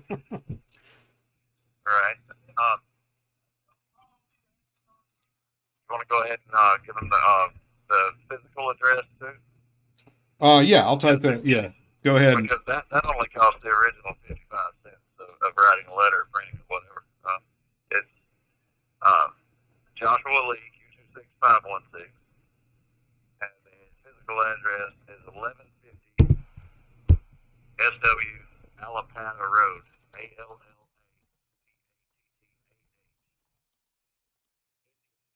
Florida, 34956. I'm on the eastern shore of Lake Okeechobee, about 20 minutes west of West Palm Beach, and Jupiter, etc. All right, right yeah. there, that little strip of land between the giant lake and South Florida. All right. Yeah, I put that in the chat so they can write you if they want. And the name is above, just Joshua Lee, and then that Q26516. Right, because everybody in the area. Some institutions require you to write out the name of the institution just because they want to be petty and arbitrary about every little thing, but they're not like that here because they've got more important fish to fry. There's people trying to stab each other's eyeballs out, so they're not worried about the goddamn address on the envelope. Yeah.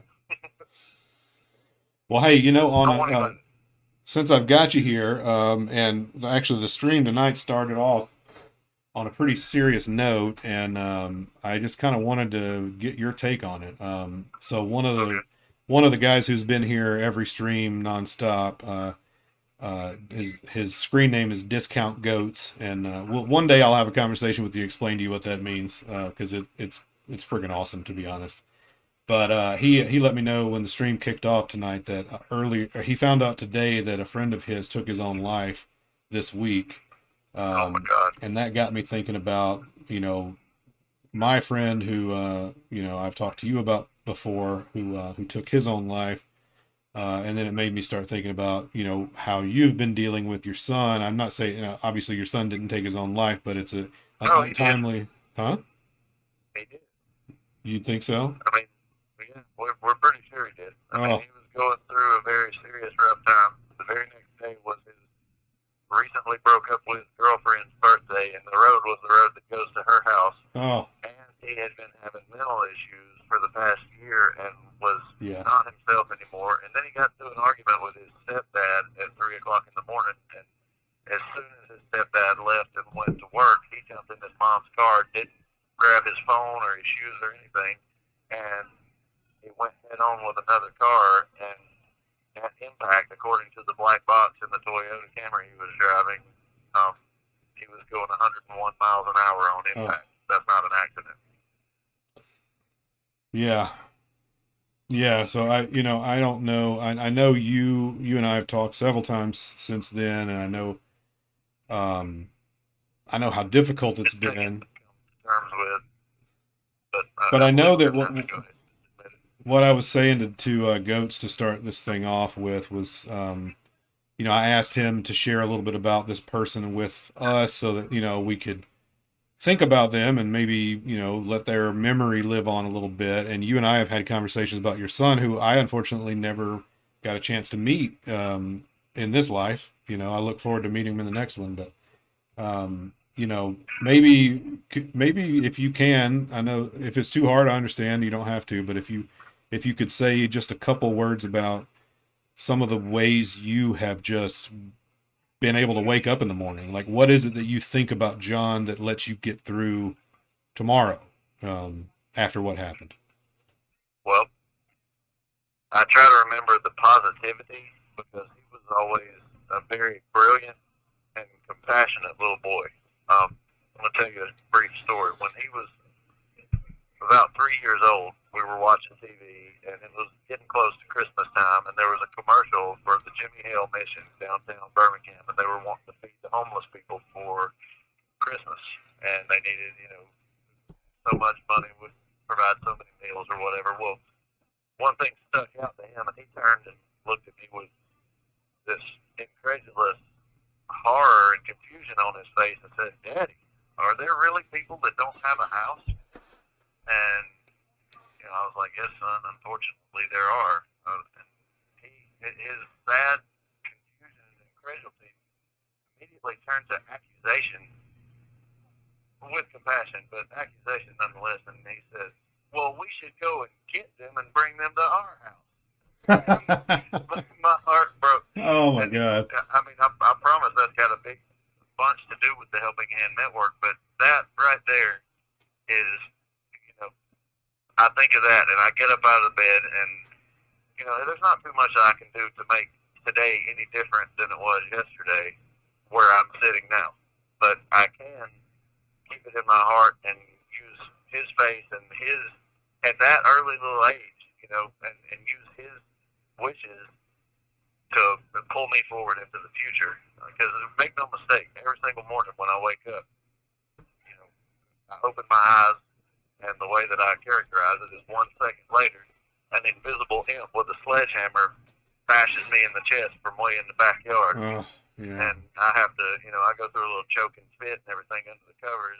I'm in an open bay dorm. I've got 70 other guys around here. So, I'm trying to keep my composure around them too. So I haven't really, honestly, had much of a chance to grieve to myself. Luckily, I do work by myself all day out in the parking lot washing employees' cars and such. I'm a trustee, so I'm not actually in the rough part of the prison. I'm next door at the work camp. But, to answer your question more succinctly, just focus on the good parts of that person and what it was that they wanted to accomplish, and you try to see to it that at least some of their purpose is achieved. And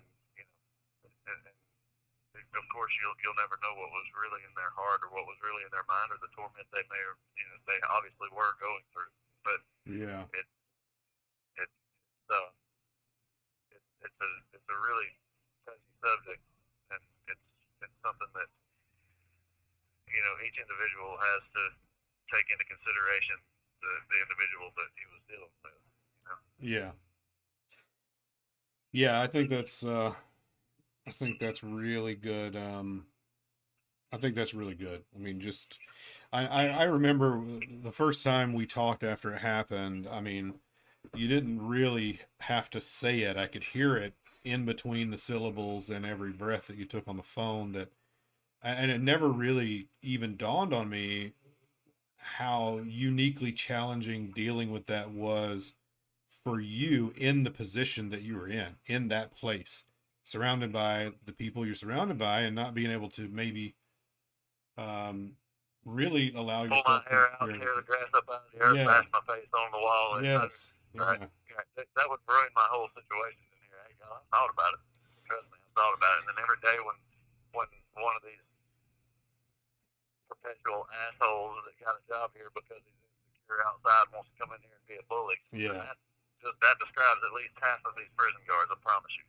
And they make matters worse. But honestly, it's so cliche, and I hesitate to say, you know what I was going to say. What doesn't kill you makes you stronger. Yeah. And or it really pisses you off, makes you hate life.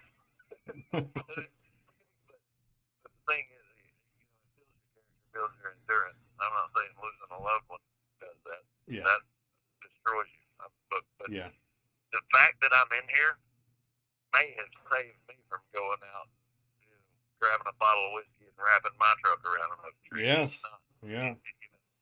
As now I have a chance to deal with not only are intoxicants, they're available, but I choose not to. I was like, I'm not ruling out drinking. I'm just not drinking today. And I have an extensive string of todays going. Yeah. Started in 2016. So, every day I'm still going to just say to myself, I'm not drinking today. And, there's heroin addicts in prison that stay high all the time. You get anything you want in here. It's an elevated price. But my point is, really, I'm glad that I would have to deal with people I don't want to deal with in order to get that kind of thing. And then I'm under a microscope, and my bed is right by the door to the officer's station for another thing. Yeah. So when they walk out, I'm the first person they see, and I'm the closest that bed that they can come to go and search and get their shit out of the way. They don't. It takes a cattle prod to get one of these fat, lazy motherfuckers to do anything in the first place. So when they have to do their locker searches, they come out and come straight to my bed every time. So I can't keep anything on me if I wanted to. And I hate to say that about because it's not all of them. I promise it's not all of them, but it's most of them. Yeah. But if I had been on the street though, I have very little doubt that I would have spent a lot of time in the bottom of a bottle of whiskey, probably taken some pills, and probably gone to the doctor and got more pills than I needed, and done stupid shit. And, but there's a million reasons that we're never aware of why we're where we are when we're there. Yeah. Or the forks in the road that lead us to certain places, whether you turn left or turn right a certain day, you look back and you say, well, God damn it, if I would have only done this instead of that, that's okay because, whether you believe in God or whatever higher power you want to call it, or whether you just believe that the cosmos is ordered and operates on a standard of law, which is what I believe, that doesn't necessarily mean predestination, but it does mean a limited set of options. And I'm happy that I didn't get drunk and go react the way that I would have otherwise. Yeah, and it's it's one of those things where you struggle. At least I do. I struggle to find words to say to people in certain times when they have suffered a loss or something like that, because the last thing in the world I will ever say to someone is everything happens for a reason, because I've been fed that line of shit my whole life, and I'm sorry, it's not true. Not everything happens for a reason, but what is true is that you can turn any situation into a positive if you work your ass off at it. It ain't just gonna happen. Like, that whole everything happens for a reason, I mean, that's disproven. That's what pouring hot piss on somebody's head when they're going through something. Absolutely. I've heard it 100 times since my son died. Yeah. I had this one officer, her name is Officer Riggins, Sergeant Riggins. She works over at the main unit, and I do all her vehicles and her daughter's vehicles at least once a week. And she comes out there and talks to me, and she is extremely sweet. She's stern on the compound, and she means what she says what she means, and people listen to her. But anyway, she's an older black woman, and she's always got her hair done nice, drives a big nice gold Tahoe and stuff. She's extremely wise and has dealt with this kind of bullshit a lot. And I get the impression that she's probably got family members in prison the way she talked, but she hasn't come right out and said. But she consoled me about my son and everything. And the way that I characterize to summarize what you just said, and it just rolled off my tongue, and I'd never heard it before. But I happened to be out there washing cars, and the wind was gusting like hell. And she said, "So, what are you gonna do? Like, how does this not just tear you down?" I said, "Well, you can't control which way the wind blows, but you damn sure control which way you spray the hose pipe." Yeah, or which direction you piss in. Yeah. Or yeah. Hose pipe's not that bad. It's now look, everybody on the stream. The word hose pipe in the South just means a garden hose. That's all it means. A buggy means a shopping cart. Yeah, that's right. And grits are ground up corn. Grits are delicious, and if you haven't ever had them and you can make your way to Maryland, I will make you some on my stove, and you'll friggin' love them. Now, I'm the only person in Maryland who knows how to make decent grits, but that's because I'm from the dirty South. Right. West end of Birmingham. That's it. Yeah, get your shit straight. Watch a couple episodes of First 48. That's a line on one of my rap songs, if I'm right.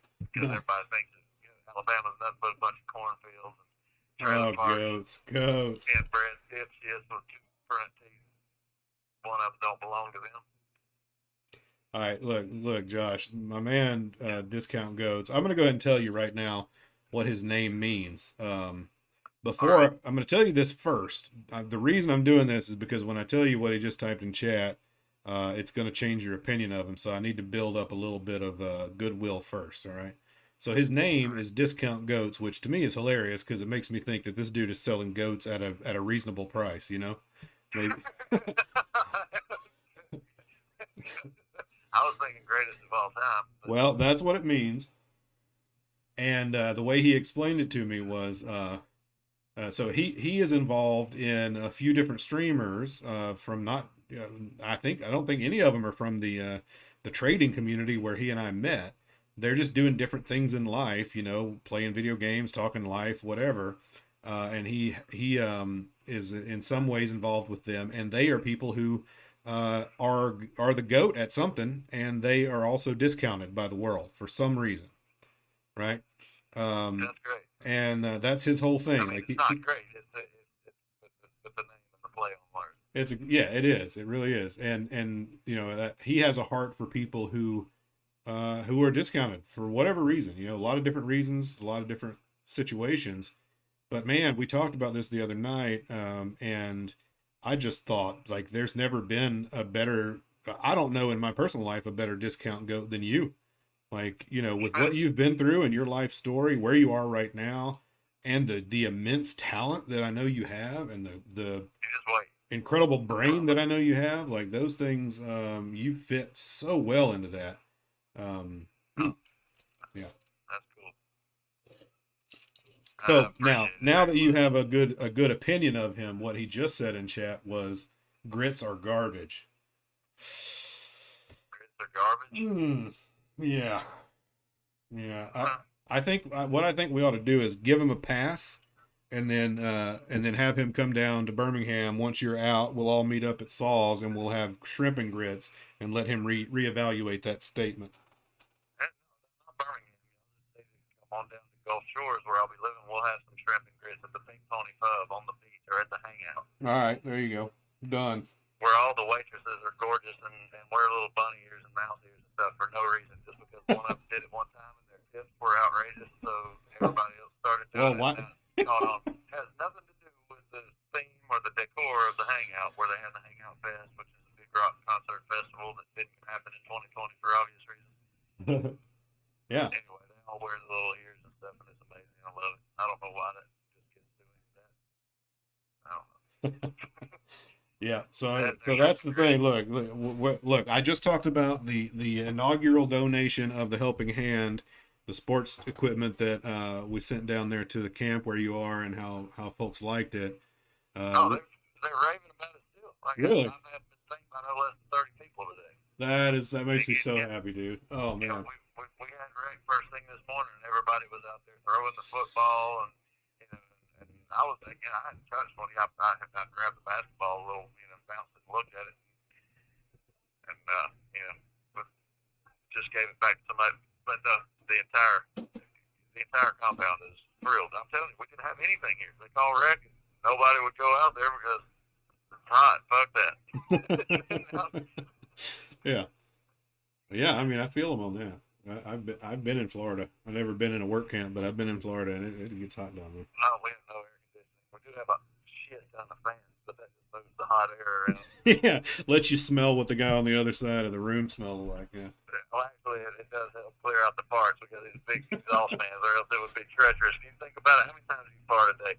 Now there's 70 motherfuckers in a room that's about 200 square feet. Yeah, you're bringing back basic training flashbacks for me. Oh my god. That's kind of what it's like. I mean, picture the first few scenes in Full Metal Jacket. That's exactly what you're going through here. Yeah, well then. Except for without all the PT.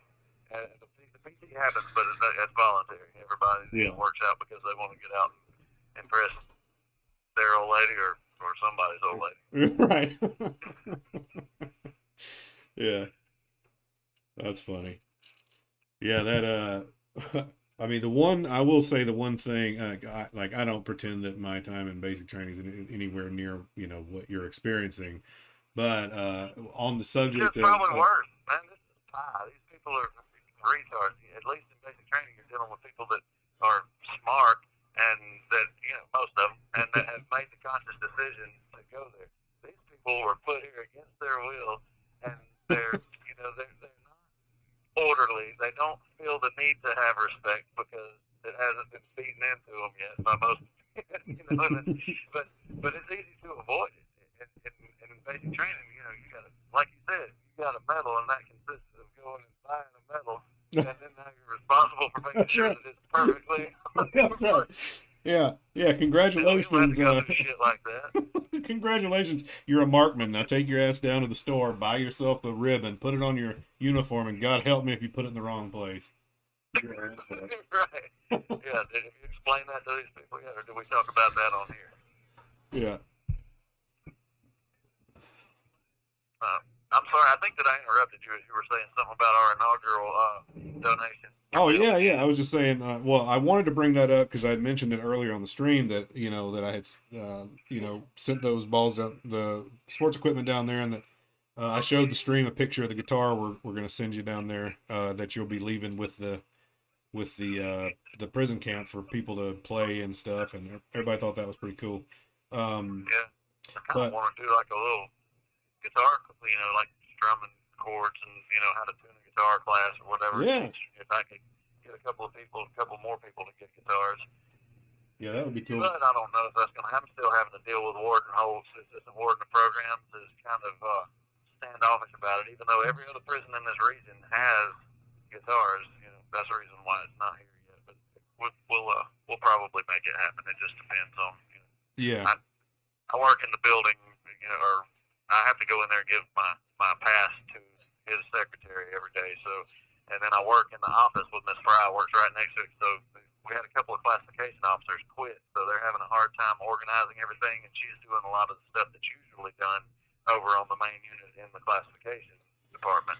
So she has me come in there when I'm finished doing my cars for the day, and then I'll sit in there and alphabetize things and put stuff in numerical order for her and shit like that. Or gonna help her get the clutter out of her office. So I work right next to the one we routinely say, excuse me, when I'm walking up down the hallway, which is not wide enough for both of us unless we turn sideways.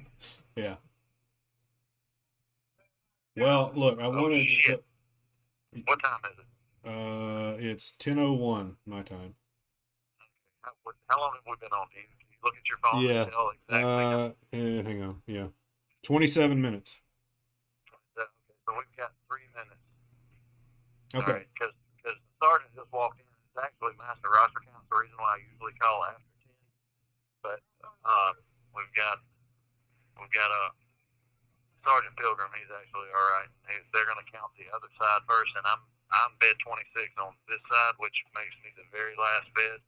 So I believe that I'll be able to stay on the phone. Anyway, I'm burning up the last 2 minutes. They're already counting on the other side. I'll have to jump up when they get over here to this side. Yeah, well, real quick, I wanted to tell you and let the stream might find this exciting a little bit.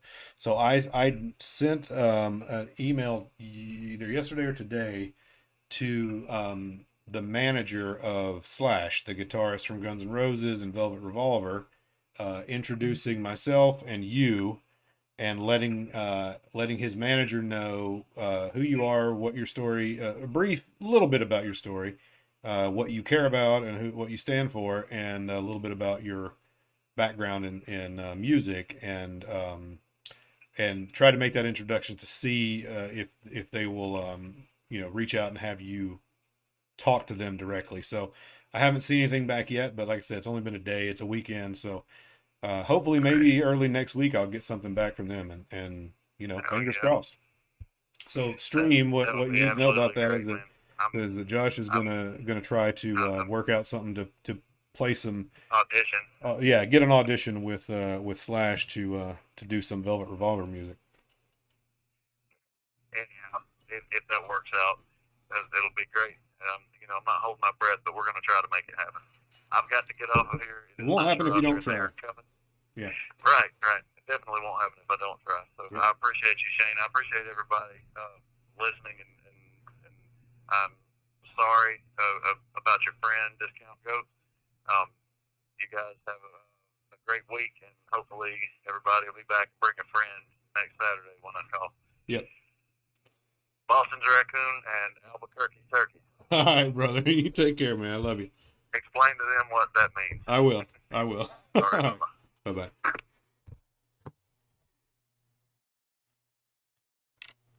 All right. Let me put my headphones back on.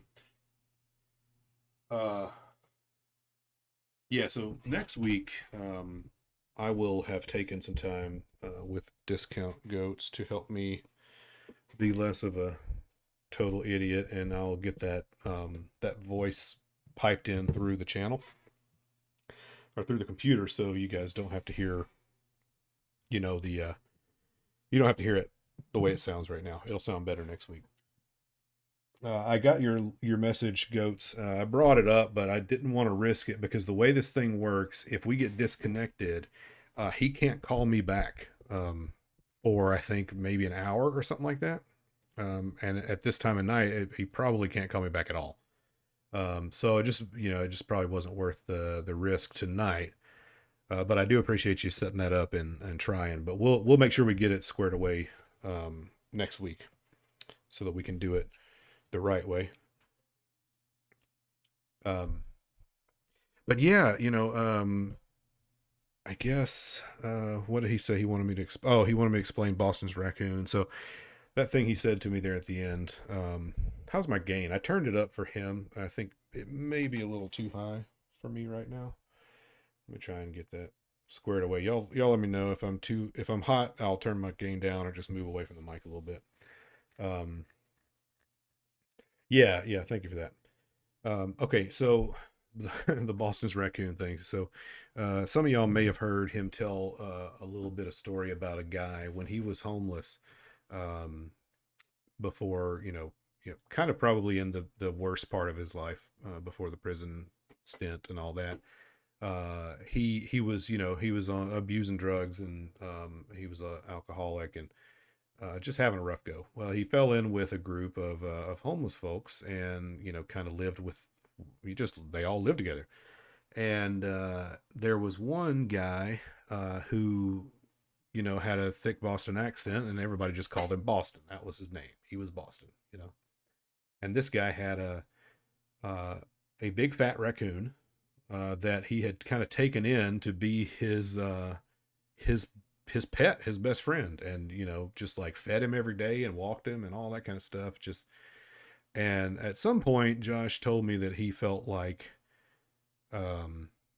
he was Boston's Raccoon, I guess, and I was Boston because I just was helping him out. And anyway, at one night we were talking, and we were getting ready to get off the phone, and we get limited time on the phone call. It will cut you off at 30 minutes. You can't talk any longer than that.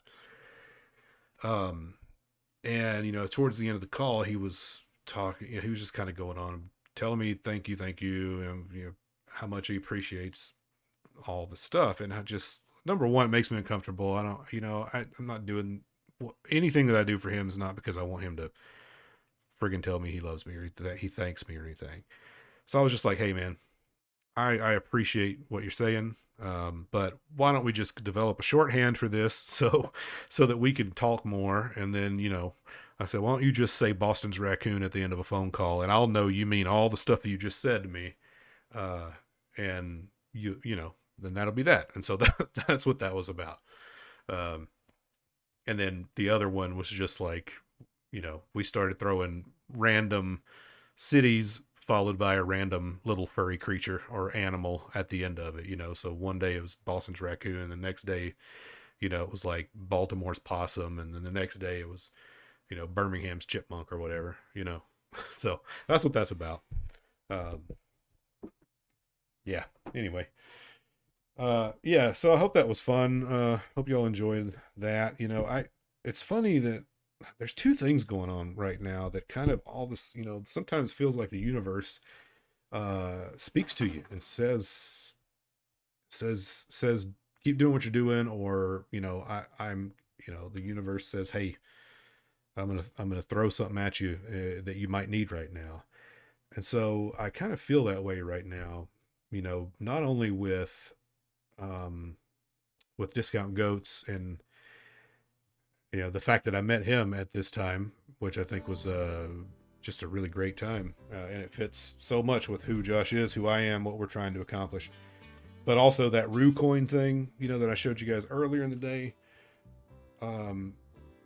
You know, because I would like, I would think, I think it would be awesome if there's a way to combine, you know, what I've fallen in love with, this trading stuff and this crypto stuff, you know, other than, you know, I can make money doing it and I can put that money towards something I care about, right? This is all a means to an end.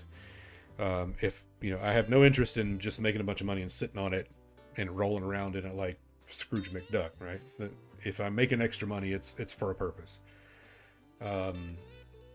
And so I was thinking, you know, I wonder if there's a way to get, you know, to combine to get crypto involved somehow in the launching of this Helping Hand network. You know, I now know people that know how to make custom tokens and things like that. So I don't know, all these things are happening at once, and it just really feels kind of cool to me.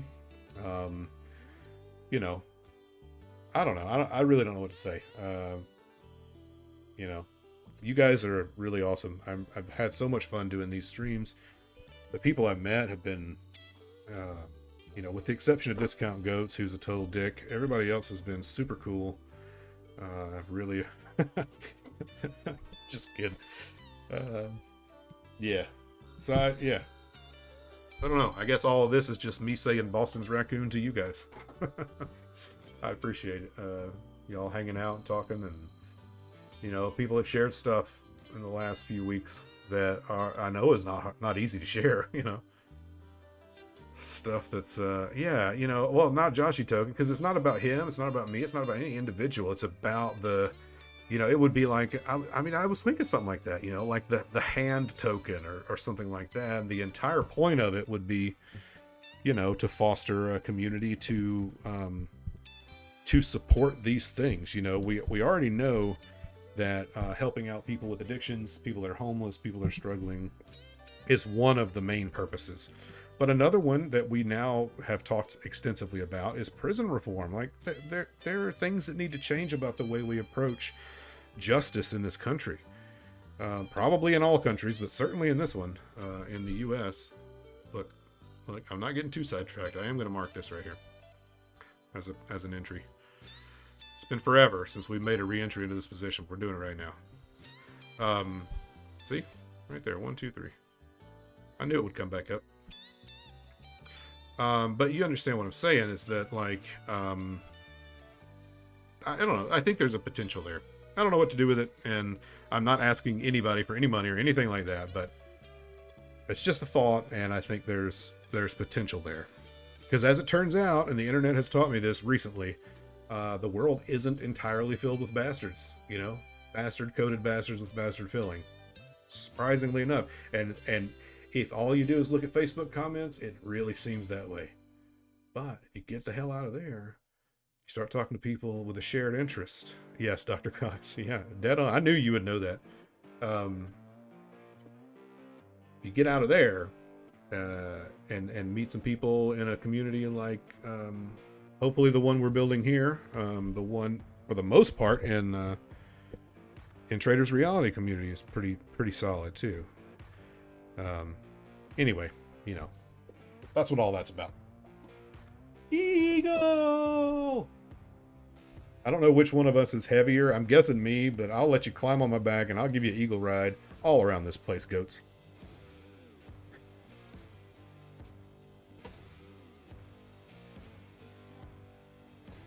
Your bots on social media too.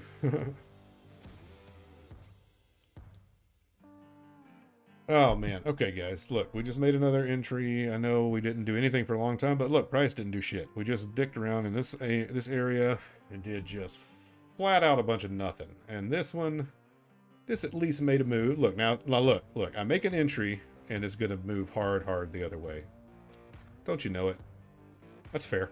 That's fair. We'll wait, and we'll make another one. That'll be 4. What do we look like over here? Yeah, I'm still okay with this. Still okay with this. I would be interested if we take out this level. I might sense some danger, Will Robinson. But where we're at right now, nah. This still feels good. And a 3rd entry, now we're having a pretty decently built position, so move to the bottom side, that spells profit to me.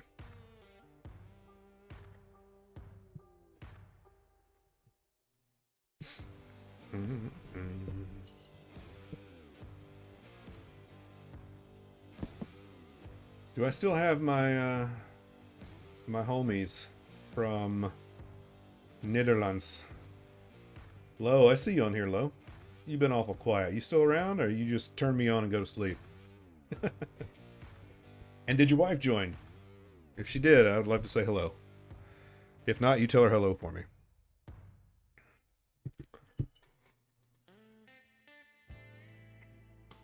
Alright, I won't make you guys hear this again, even though I would listen to it on repeat. Instead, I think let's go to... This is a pretty good one right here.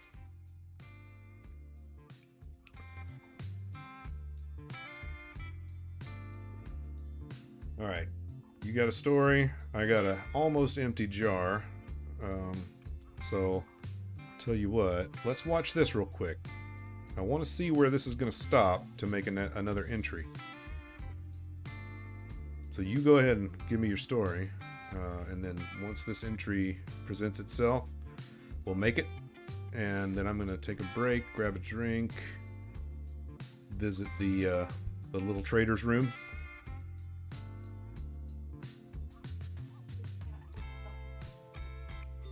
Or what?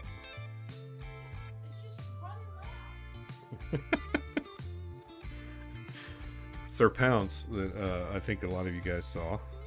If you haven't, I will. I think I have a picture of him. I can show you. One of my cats is one of our cats. It's just chasing ghosts around the house right now. Oh shoot! I am going to put a picture of him up on the screen though, because you all deserve the joy of seeing this little knucklehead. There we go. Yeah, the pictures.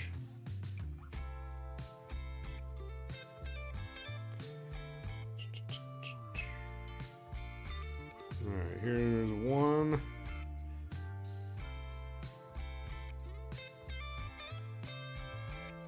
There, alright. While that one's delivering, I know I have one that I put into the Discord earlier today that I can snag real quick and show you.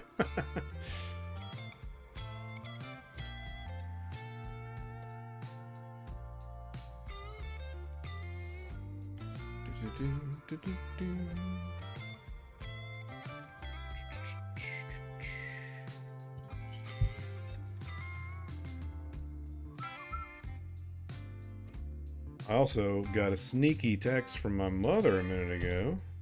She's watching the stream, and she's not typing in chat for some reason. I wonder why that is. Why in the world would you not be typing in chat, letting everybody see you, Mom? All right, here he is. There he is. There is the guy I'm talking about. That's Pounce. He's what? Yeah, yeah. Well, there's probably ghosts down there he needs to get. There he is, in all of his glory. There's Pounce. You see, I'm sitting up. I'm not lying on my stomach or anything right here. I'm sitting up straight, and he just climbed onto my back, perched there, as if to say, this is my seat, human. And, you know, I did my human duty and just let him sit on me for a bit. So that's Pounce. Pounce is my consigliere and my trade advisor. Fills a lot of roles around here for me. Look at this. Move to the up. Come on. Keep climbing, baby. Come on. let's go. See, we took out this previous. We're going to take out this one? Something tells me no, but I could be wrong. That would be this high right here, I think. No. Yeah, that would be this high. This one, I think, would be this one. How much longer? Yeah, this is the real high of this session. Right here. So that's the real ceiling, I'm guessing. So let's see how far we climb. That's the glory of this trading strategy, right? Normally, you would think if you made an entry over here, or here, any of these entries, right, that a move like this would feel like doom. But it really, I mean, with this strategy, you actually kind of want it to move against you, because that's how you build the position, right? And until you get up to your 5th, 6th, 7th, depending on how you have structured your capital to leverage ratios, you might have 7, 8 entries in you before you really start to worry, right? I mean, obviously the ideal scenario is your last and biggest entry is where it turns. It never works out that way. Not that I've experienced yet. Or your last and biggest entry, you have a really tight stop set. And so if you lose immediately. You don't lose more and more on your highest entry.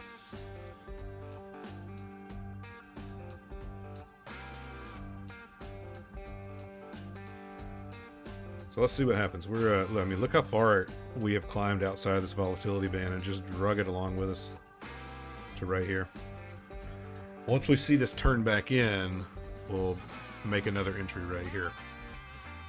Again, paper trade, not financial advice.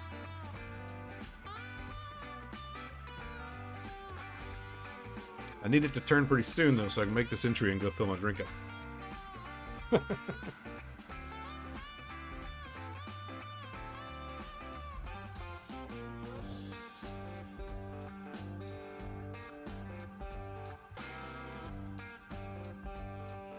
Discount, I see what you're typing, but I'm not going to read it until I've gone and got my drink and come back so I can fully engage with it.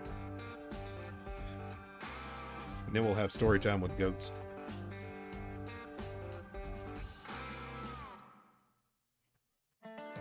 I just don't feel like it's fair for me to read it while I'm watching this chart and I'm about to get up and move around.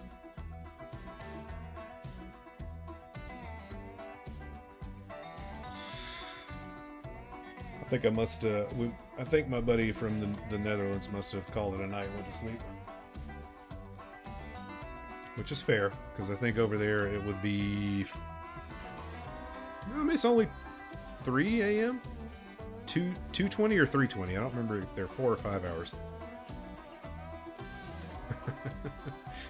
All right, we're flattening out right here. There it is. There's the turn. That's what we want to see. All right. Come on, dip back in. Show me that you're done with this move. And we'll go ahead and mark it. That's what I want to see. Right there. Okay, I'm going to turn the volume up on the music, mute myself, go fill up a drink, and then I'll come back and we'll read DG's story real quick.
What the heck? Music stopped playing while I was going?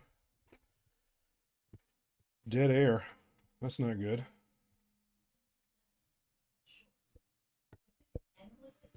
Show the cat? Oh. Well, is he up here? He's gone?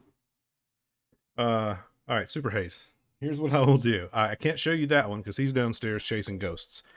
But I will show you the real queen bee of this house, okay? No, it wasn't you, it's me. I thought I had a playlist going, and apparently I had a play song. So, let me fix that real quick. Uh-oh. And then we will continue where we were. But I do need to show Super Haze. Alright, Super Haze, are you still there? There's Mom. I knew she would talk in chat if one of my daughters said hello to her. Cannot ignore the girls. Alright, you're there. Here it comes. Alright, I'm going to bring her in here, and I may throw my back out doing this, but give me 1 second. What? Yeah.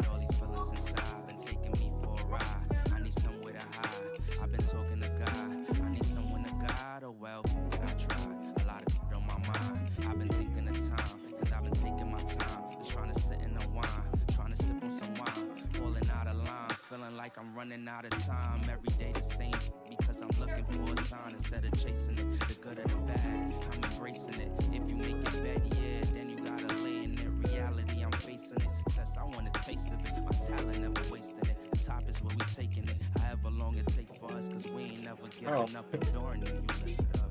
Oh, what is it? What? You want to go eat? Okay, alright. Oh, shit. Well, that's what happens when you go grab your cat and they just put food in its bowl. He ain't having it.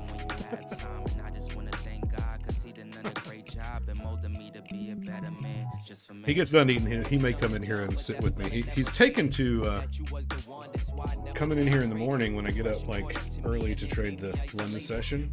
He likes coming in here and sit in my lap while I'm trading. What? Oh. The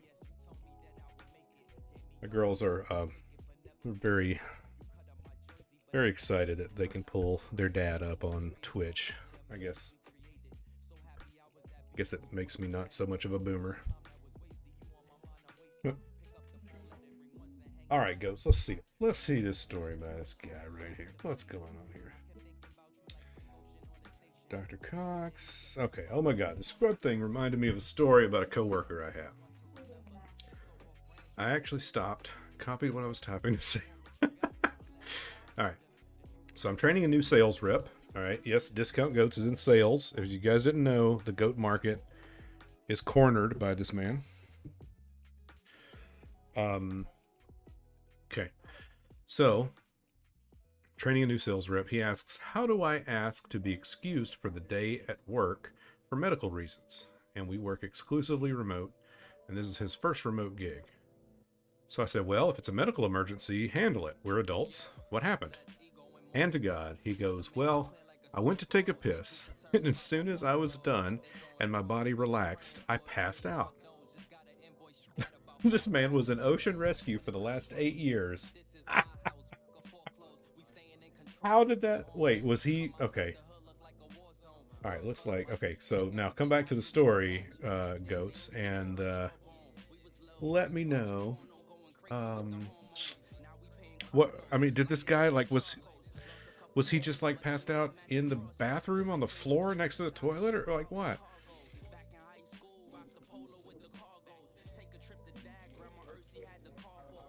Hey, no worries, Super Haze. He don't worry about him. He is fine. He just, the only reason he wanted to get out of my arms was because food had just been put in his bowl. He deserves all the torture I can give him because he returns the favor every single night while we're trying to sleep. Alright, I should move this because with this second entry, our net entry has moved up to here. Halfway between. That's how this works. Boom. So we're in the profit right now on the short, and we're in profit right now on the long, but the long only has one entry, so it's real weak. It's not a lot of profit here. The short, however, has 4 entries, so this profit is not bad from here. Let's see how far down we can go. All right. Monitor the profanity. Yeah, I mean, don't worry too much about that. I mean, it's not real. We don't get super profane in here anyway. But you know, the girls live with me and their mother, and they hear they hear some colorful language from time to time.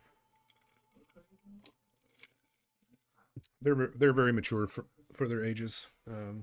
They got good heads on their shoulders.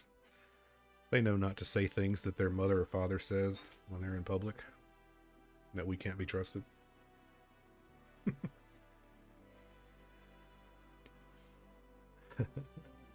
It's all good. What's all? Oh, Mom. Look.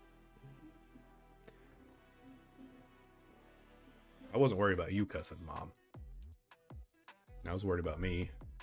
And maybe their mother from the other room. Right behind me. Alright, so this is the guy who passed out on the floor after he peed. So he said that he hit the floor, and then his girlfriend was screaming as he came to and was like, calm down, I need to assess the situation.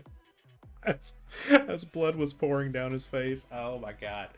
And this is an ocean rescue. It's fantastic. Alright,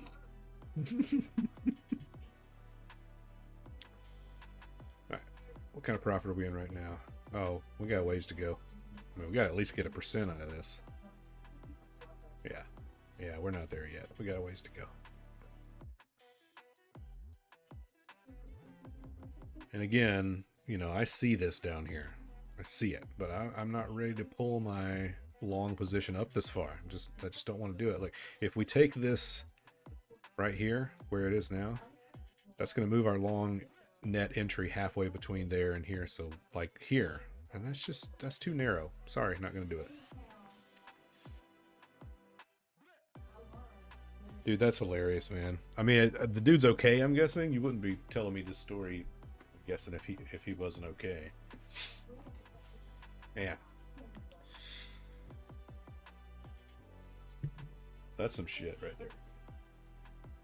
So I asked him why he didn't think it would be a good idea to handle that first, and then maybe... maybe call your boss. God.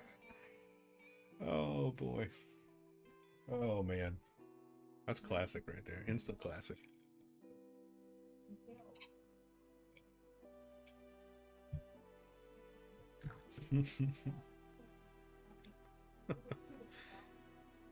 Oh man.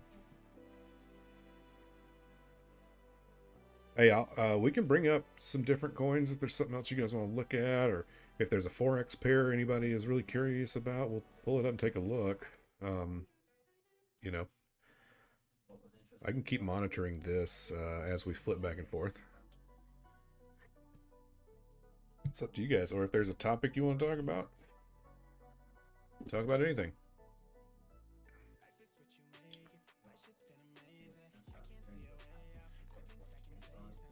You're a slave to Bitcoin. Well, let's take a look. I haven't looked at Bitcoin since you asked about it earlier. Okay. All right. So we're still we're still ranging in this area. I mean, this move is what I expected to see. Excuse me. This is what I was looking for. The question will be, do we actually touch the center line of the dragon on the 1 hour? And do we get like a really drastic move like this before we touch it and go through it, if that happens? Excuse me, if that happens. Hang on one second.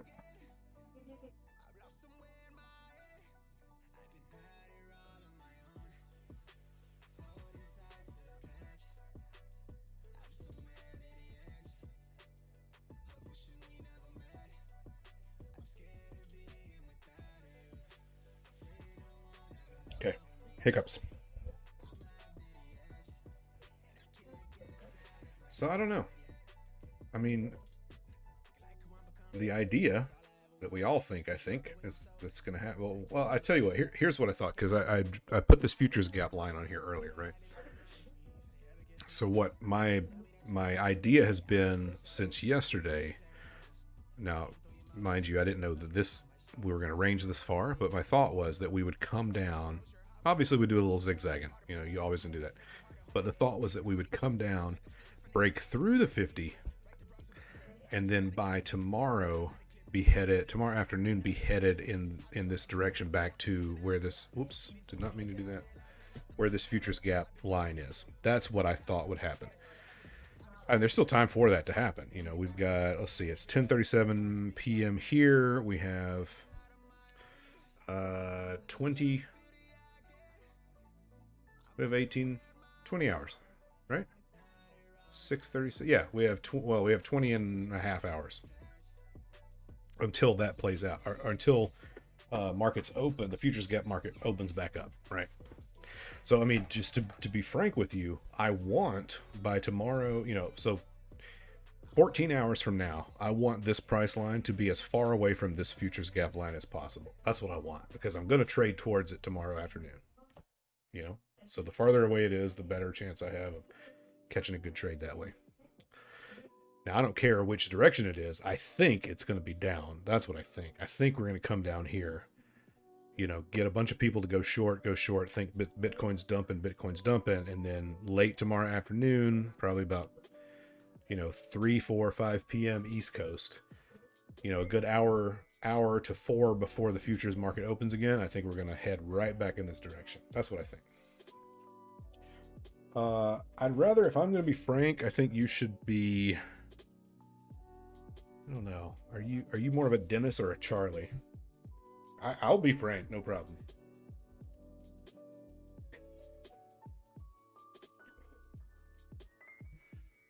Super Haze, you love the projections, man. I don't know that I'm at any level where anyone should take any projection that I make seriously. I do make them because I'm learning as we go. You know, I'm studying this stuff, and I think that's the best way to do it, is to just really spend a lot of time on the charts and make projections and watch. And when they work, great. Underline the things that made me think that, in this case, that I was right about. And then when they don't work, you know, stare at the chart and figure out what I missed, what indicators were there that I didn't see. A friend of mine was asking me about B&B earlier today. Actually, I'll pull up the actual chart.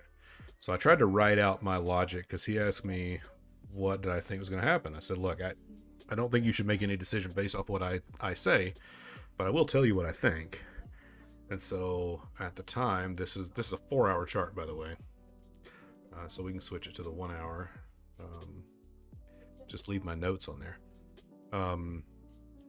And now I was looking, so the 50 EMA is right here. The 4-hour 50 EMA is down here.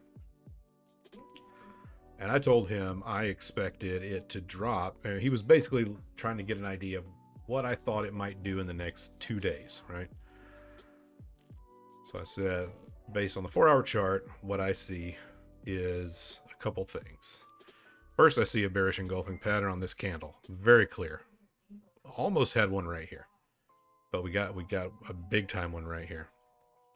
If you're not familiar with this term, bearish engulfing just means that a red candle completely overtakes the green candle directly before it, right? That's what it means. See, the body of this candle is that much bigger than the body of this green candle before it. So that's one indicator. We are very extended beyond the 50.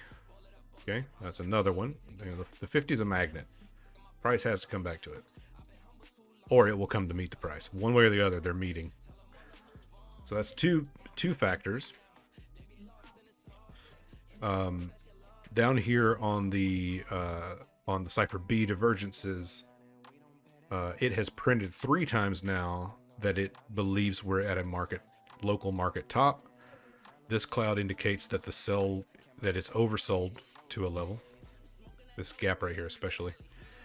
The VWAP is lower than 0, which is a bearish indicator. And then the one contraindicator that I saw is the fact that the money line is still green, and it has been green for a very long time. The last time the money line was red was down here, right? So, you know, it's not that every indicator says it's going to drop. But I said, look, I think what I think is going to happen is that it's going to come down probably below 600. I mean, 600 would be here. We're not that far from it now. I think it's going to come down below 600, get around this area somewhere, tap to the 50 or close to it, and then it's going to move up again. That's what I think. So, you know, that's the best I can do right now. You know, maybe I'll learn more, but well, I know I'll learn more. But right now, that's what I got.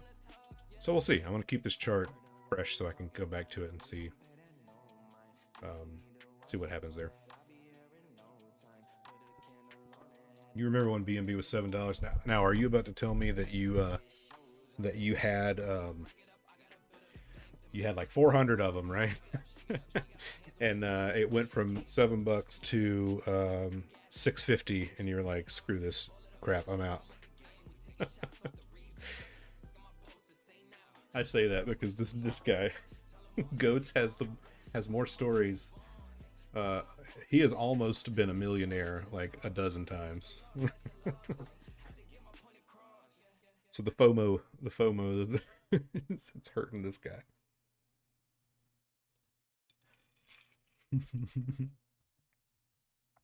Oh, Gorilla, you had it at 20, huh? That's a good price too.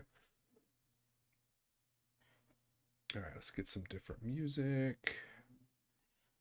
This is a good one. Good playlist. It's pretty low key stuff.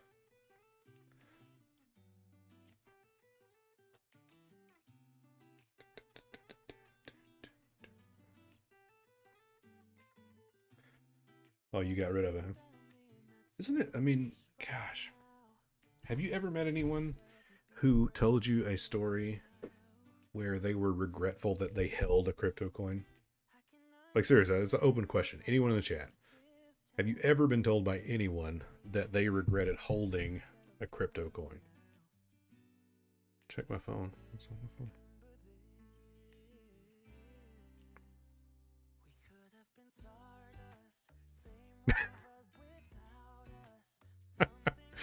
Yeah, man.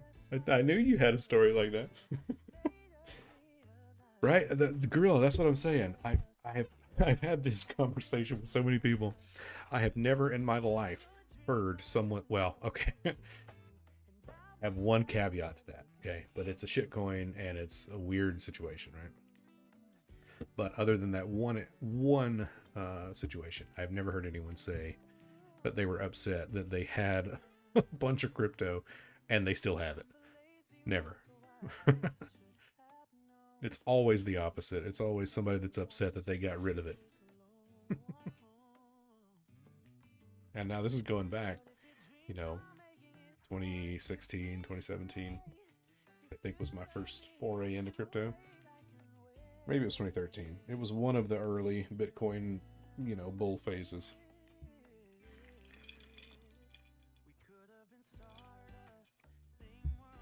But yeah, I did have a friend who, oh dear, most unfortunately, wishes he didn't still have the crypto that he has because the coin got rug bulled and oof, he lost well into the six figures. Yeah, that hurts. And that actually is part of why I, got involved with this coin that's all about the transparency and stuff, because I hate seeing people get hurt like that. Doge is, and I actually bought Doge when it dumped the last time. I don't know. Let's see how's it doing. How's my little sack of Doge? Oh, it's doing well. Oh my god. I think I bought it in the 20s. Yeah, I bought it somewhere in this phase right here. I don't think I got this nice dip, but I in this run is where I bought my bag. Oh my god. You know why I bought it right there?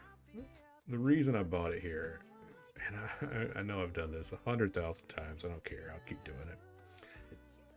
The reason I bought there, for one reason and one reason only. Oh, sorry. Hang on. Let's take me a second. Here we go. The one and only reason I bought it right there is because of this chart. Right? Come on. Do you see? Do you see what I'm seeing here? I mean, does it get any clearer than this? Right? Let me resize. I mean, come on. It's almost like this chart got made after this played out. It didn't. I mean, obviously, this is an old this is an old image. Anyway, when this phase happened, I said, well, let's just see. Because it looks like, you know, if you follow the standard market cycle, I mean, to a friggin' T. Does it get any more clear than that? So I bought a bag right here just to see what happened. And, well, who knows? Well, maybe this repeats. If so, I'll be a happy camper. And then when we get up here, I'll be selling. Looking to rebuy. But I thought that was wild how incredibly close that looks. Like the shape of this pattern to that market cycle. I understand discount, and I legit had no intention to buy it, and I'm not a fan of it because, you know, I so much love coins that have that are attached to a project that has a real life application. And this kind of just flies in the face of that. But I mean, my God, I had to just on the principle that this looks exactly like that market cycle. So I mean, I'm not either, and the only reason I mention it is because you brought it up. I would not have ever brought up Doge, but I had to show you that picture because that's just too much. I want to take a look at Link. I also bought Link when I thought it was in an accumulation phase, and it looks like I kind of got that one right too. Look at that. It had a similar structure too. Not the same, you know, but I was looking basically at this pattern. Let's see. Yeah. So I was looking at the 4 hour and considering this move as one market cycle and this move as another market. Now these are small cycles. This is not like, you know, not like a massive market cycle, but they are cycles.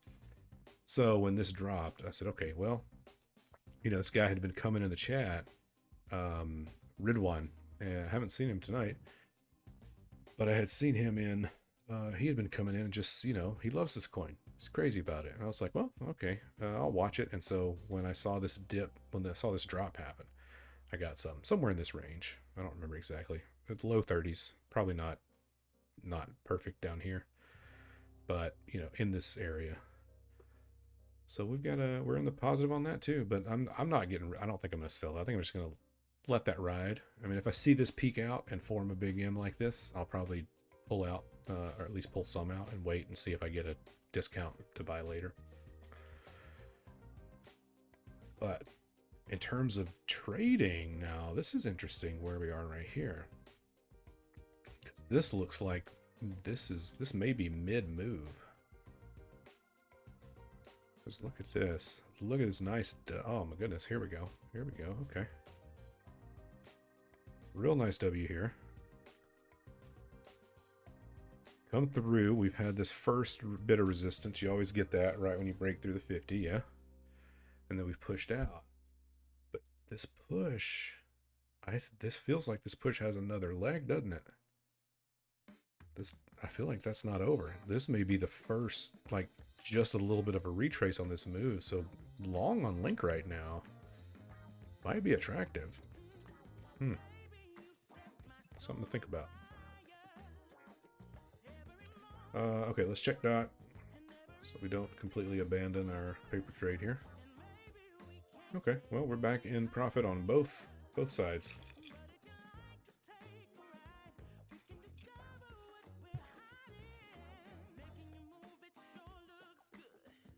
You bought at 27 and sold at 39 today. That's a good move right there. That's on Link, right? 27. When was the last time we were at 27? Okay, so you bought in this market. Oh yeah, and you sold today up here. Very nice. Very good move. You sold at 39, so yeah, so here. Yeah, that's a good move right there. Yeah, that's a 30, man, great move, Shelly. 31%, very good. It does feel good when they're both green. The only small point to make on that is that probably indicates that you haven't built a big position on either side. You know. But that's fine. The name of this game is being patient and being willing to accept small victories. So, you know, if this moves, you know, another entry or two and a decent move. Actually, I mean, with these 4 entries, if this moves down anywhere in this region right here, we start taking profit off this for sure. And then we start considering using that profit to build up another, a better long than what we have. We only have 1 entry on this long. So it needs another couple entries.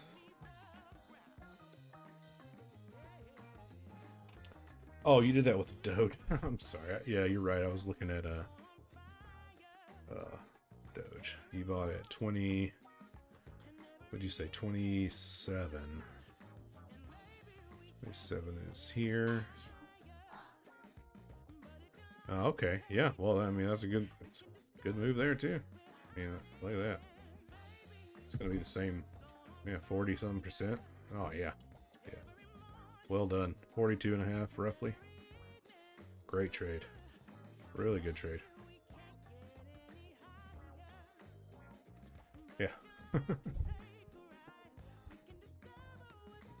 Absolutely.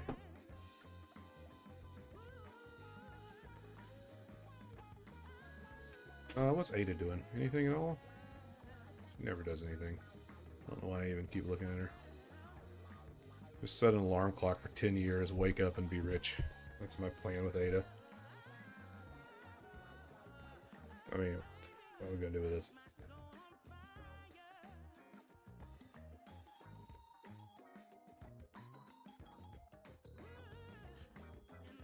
$1.30, I mean... Well, we tapped 90 cents. Wish I would have been awake on this candle. Whenever that happened. That would have been a time to throw a chunk of change on it. Oh well.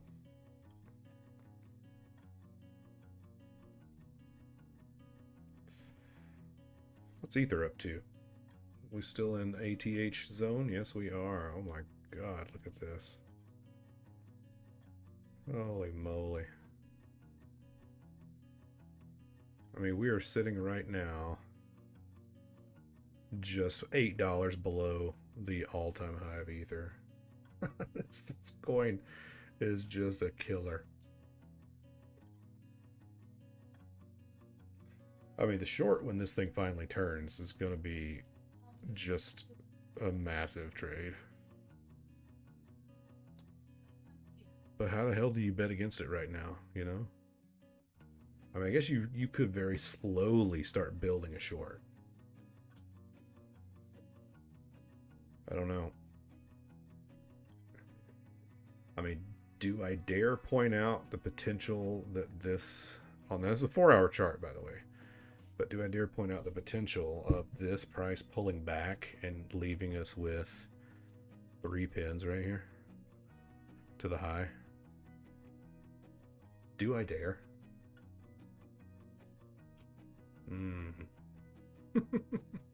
I mean, I gotta tell you, I'm very tempted right now to just put a short in there. It's right now, just see what happens.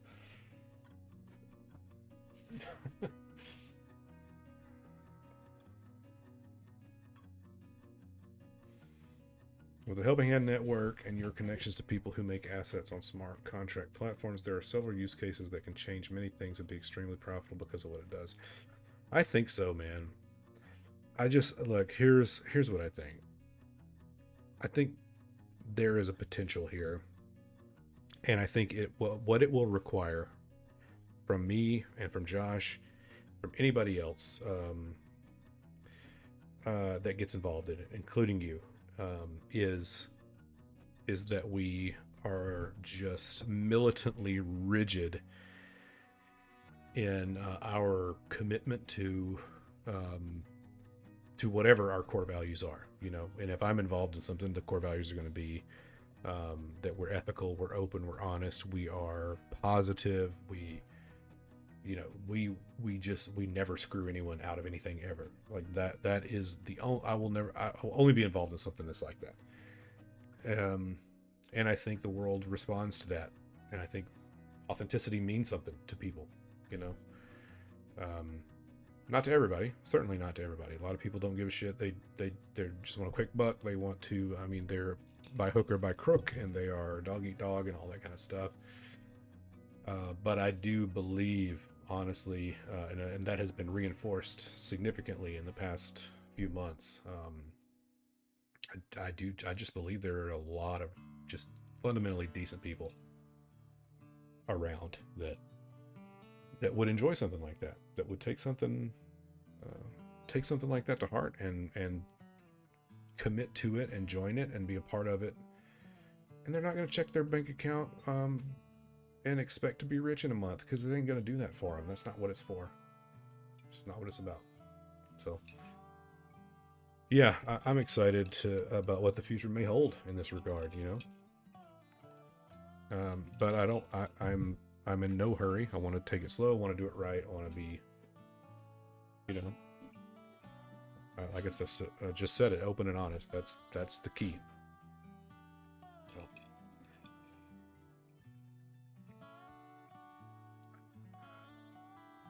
look at that. I'm you know, I just really want to mark this right here. I just really want to see what happens. What happens right there. Now look, if we come back to this in a week and this has kicked off like a 40,000 pip drop, I don't know. You guys gotta buy me a cinnamon roll from Cinnabon or something. I mean, look at this M that's happened right here on the one. Now it hasn't reached here yet, but that's okay. I think that's okay. Because that's this previous high right here. The center pin right here. Yeah. But boy, that is one hellacious M on the 1 minute. Okay. Back to dot. One more check. See where we are. All right. You know, and for the sake of my own sanity, and me getting a good night's sleep, I'm going to mark this closed right here. Closing the long and the short end profit right there. It's not a ton of profit, but it's a friggin' profit. And we started the night 0 for 0. I'm going to call this 2 for 2. Even though they're small. Yeah. There we go. That's what our paper trays are for the night. We're 2 for 2.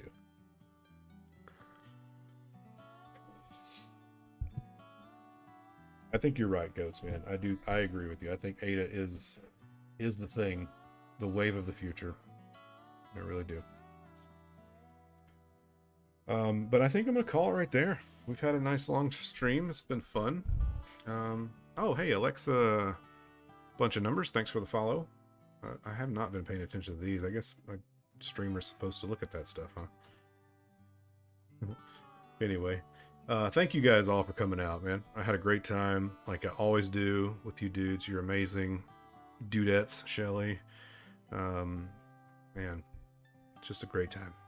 Goats, as always. Big hearts to you. Gorillas, thank you for coming by, man. Anybody that watches this after it's closed, big love. Super Haze, big love to you. Zaps. Crypto Brew. Yeah, all you guys. Thanks, man. Y'all have a good night and enjoy your Sunday tomorrow. And here's to a hell of a good week for next week. I'll be back. You know, I'm still going to be streaming most mornings. I can't commit to every single morning because it seems like once a week my body catches up to me and doesn't let me get up at 4 to do the London session. But most weekdays I'll be up early morning. You know, roughly 5 a.m. East Coast time to do a few hours before I head off to my day job. All right? So, Boston's Raccoon to all of you. You guys have a good night.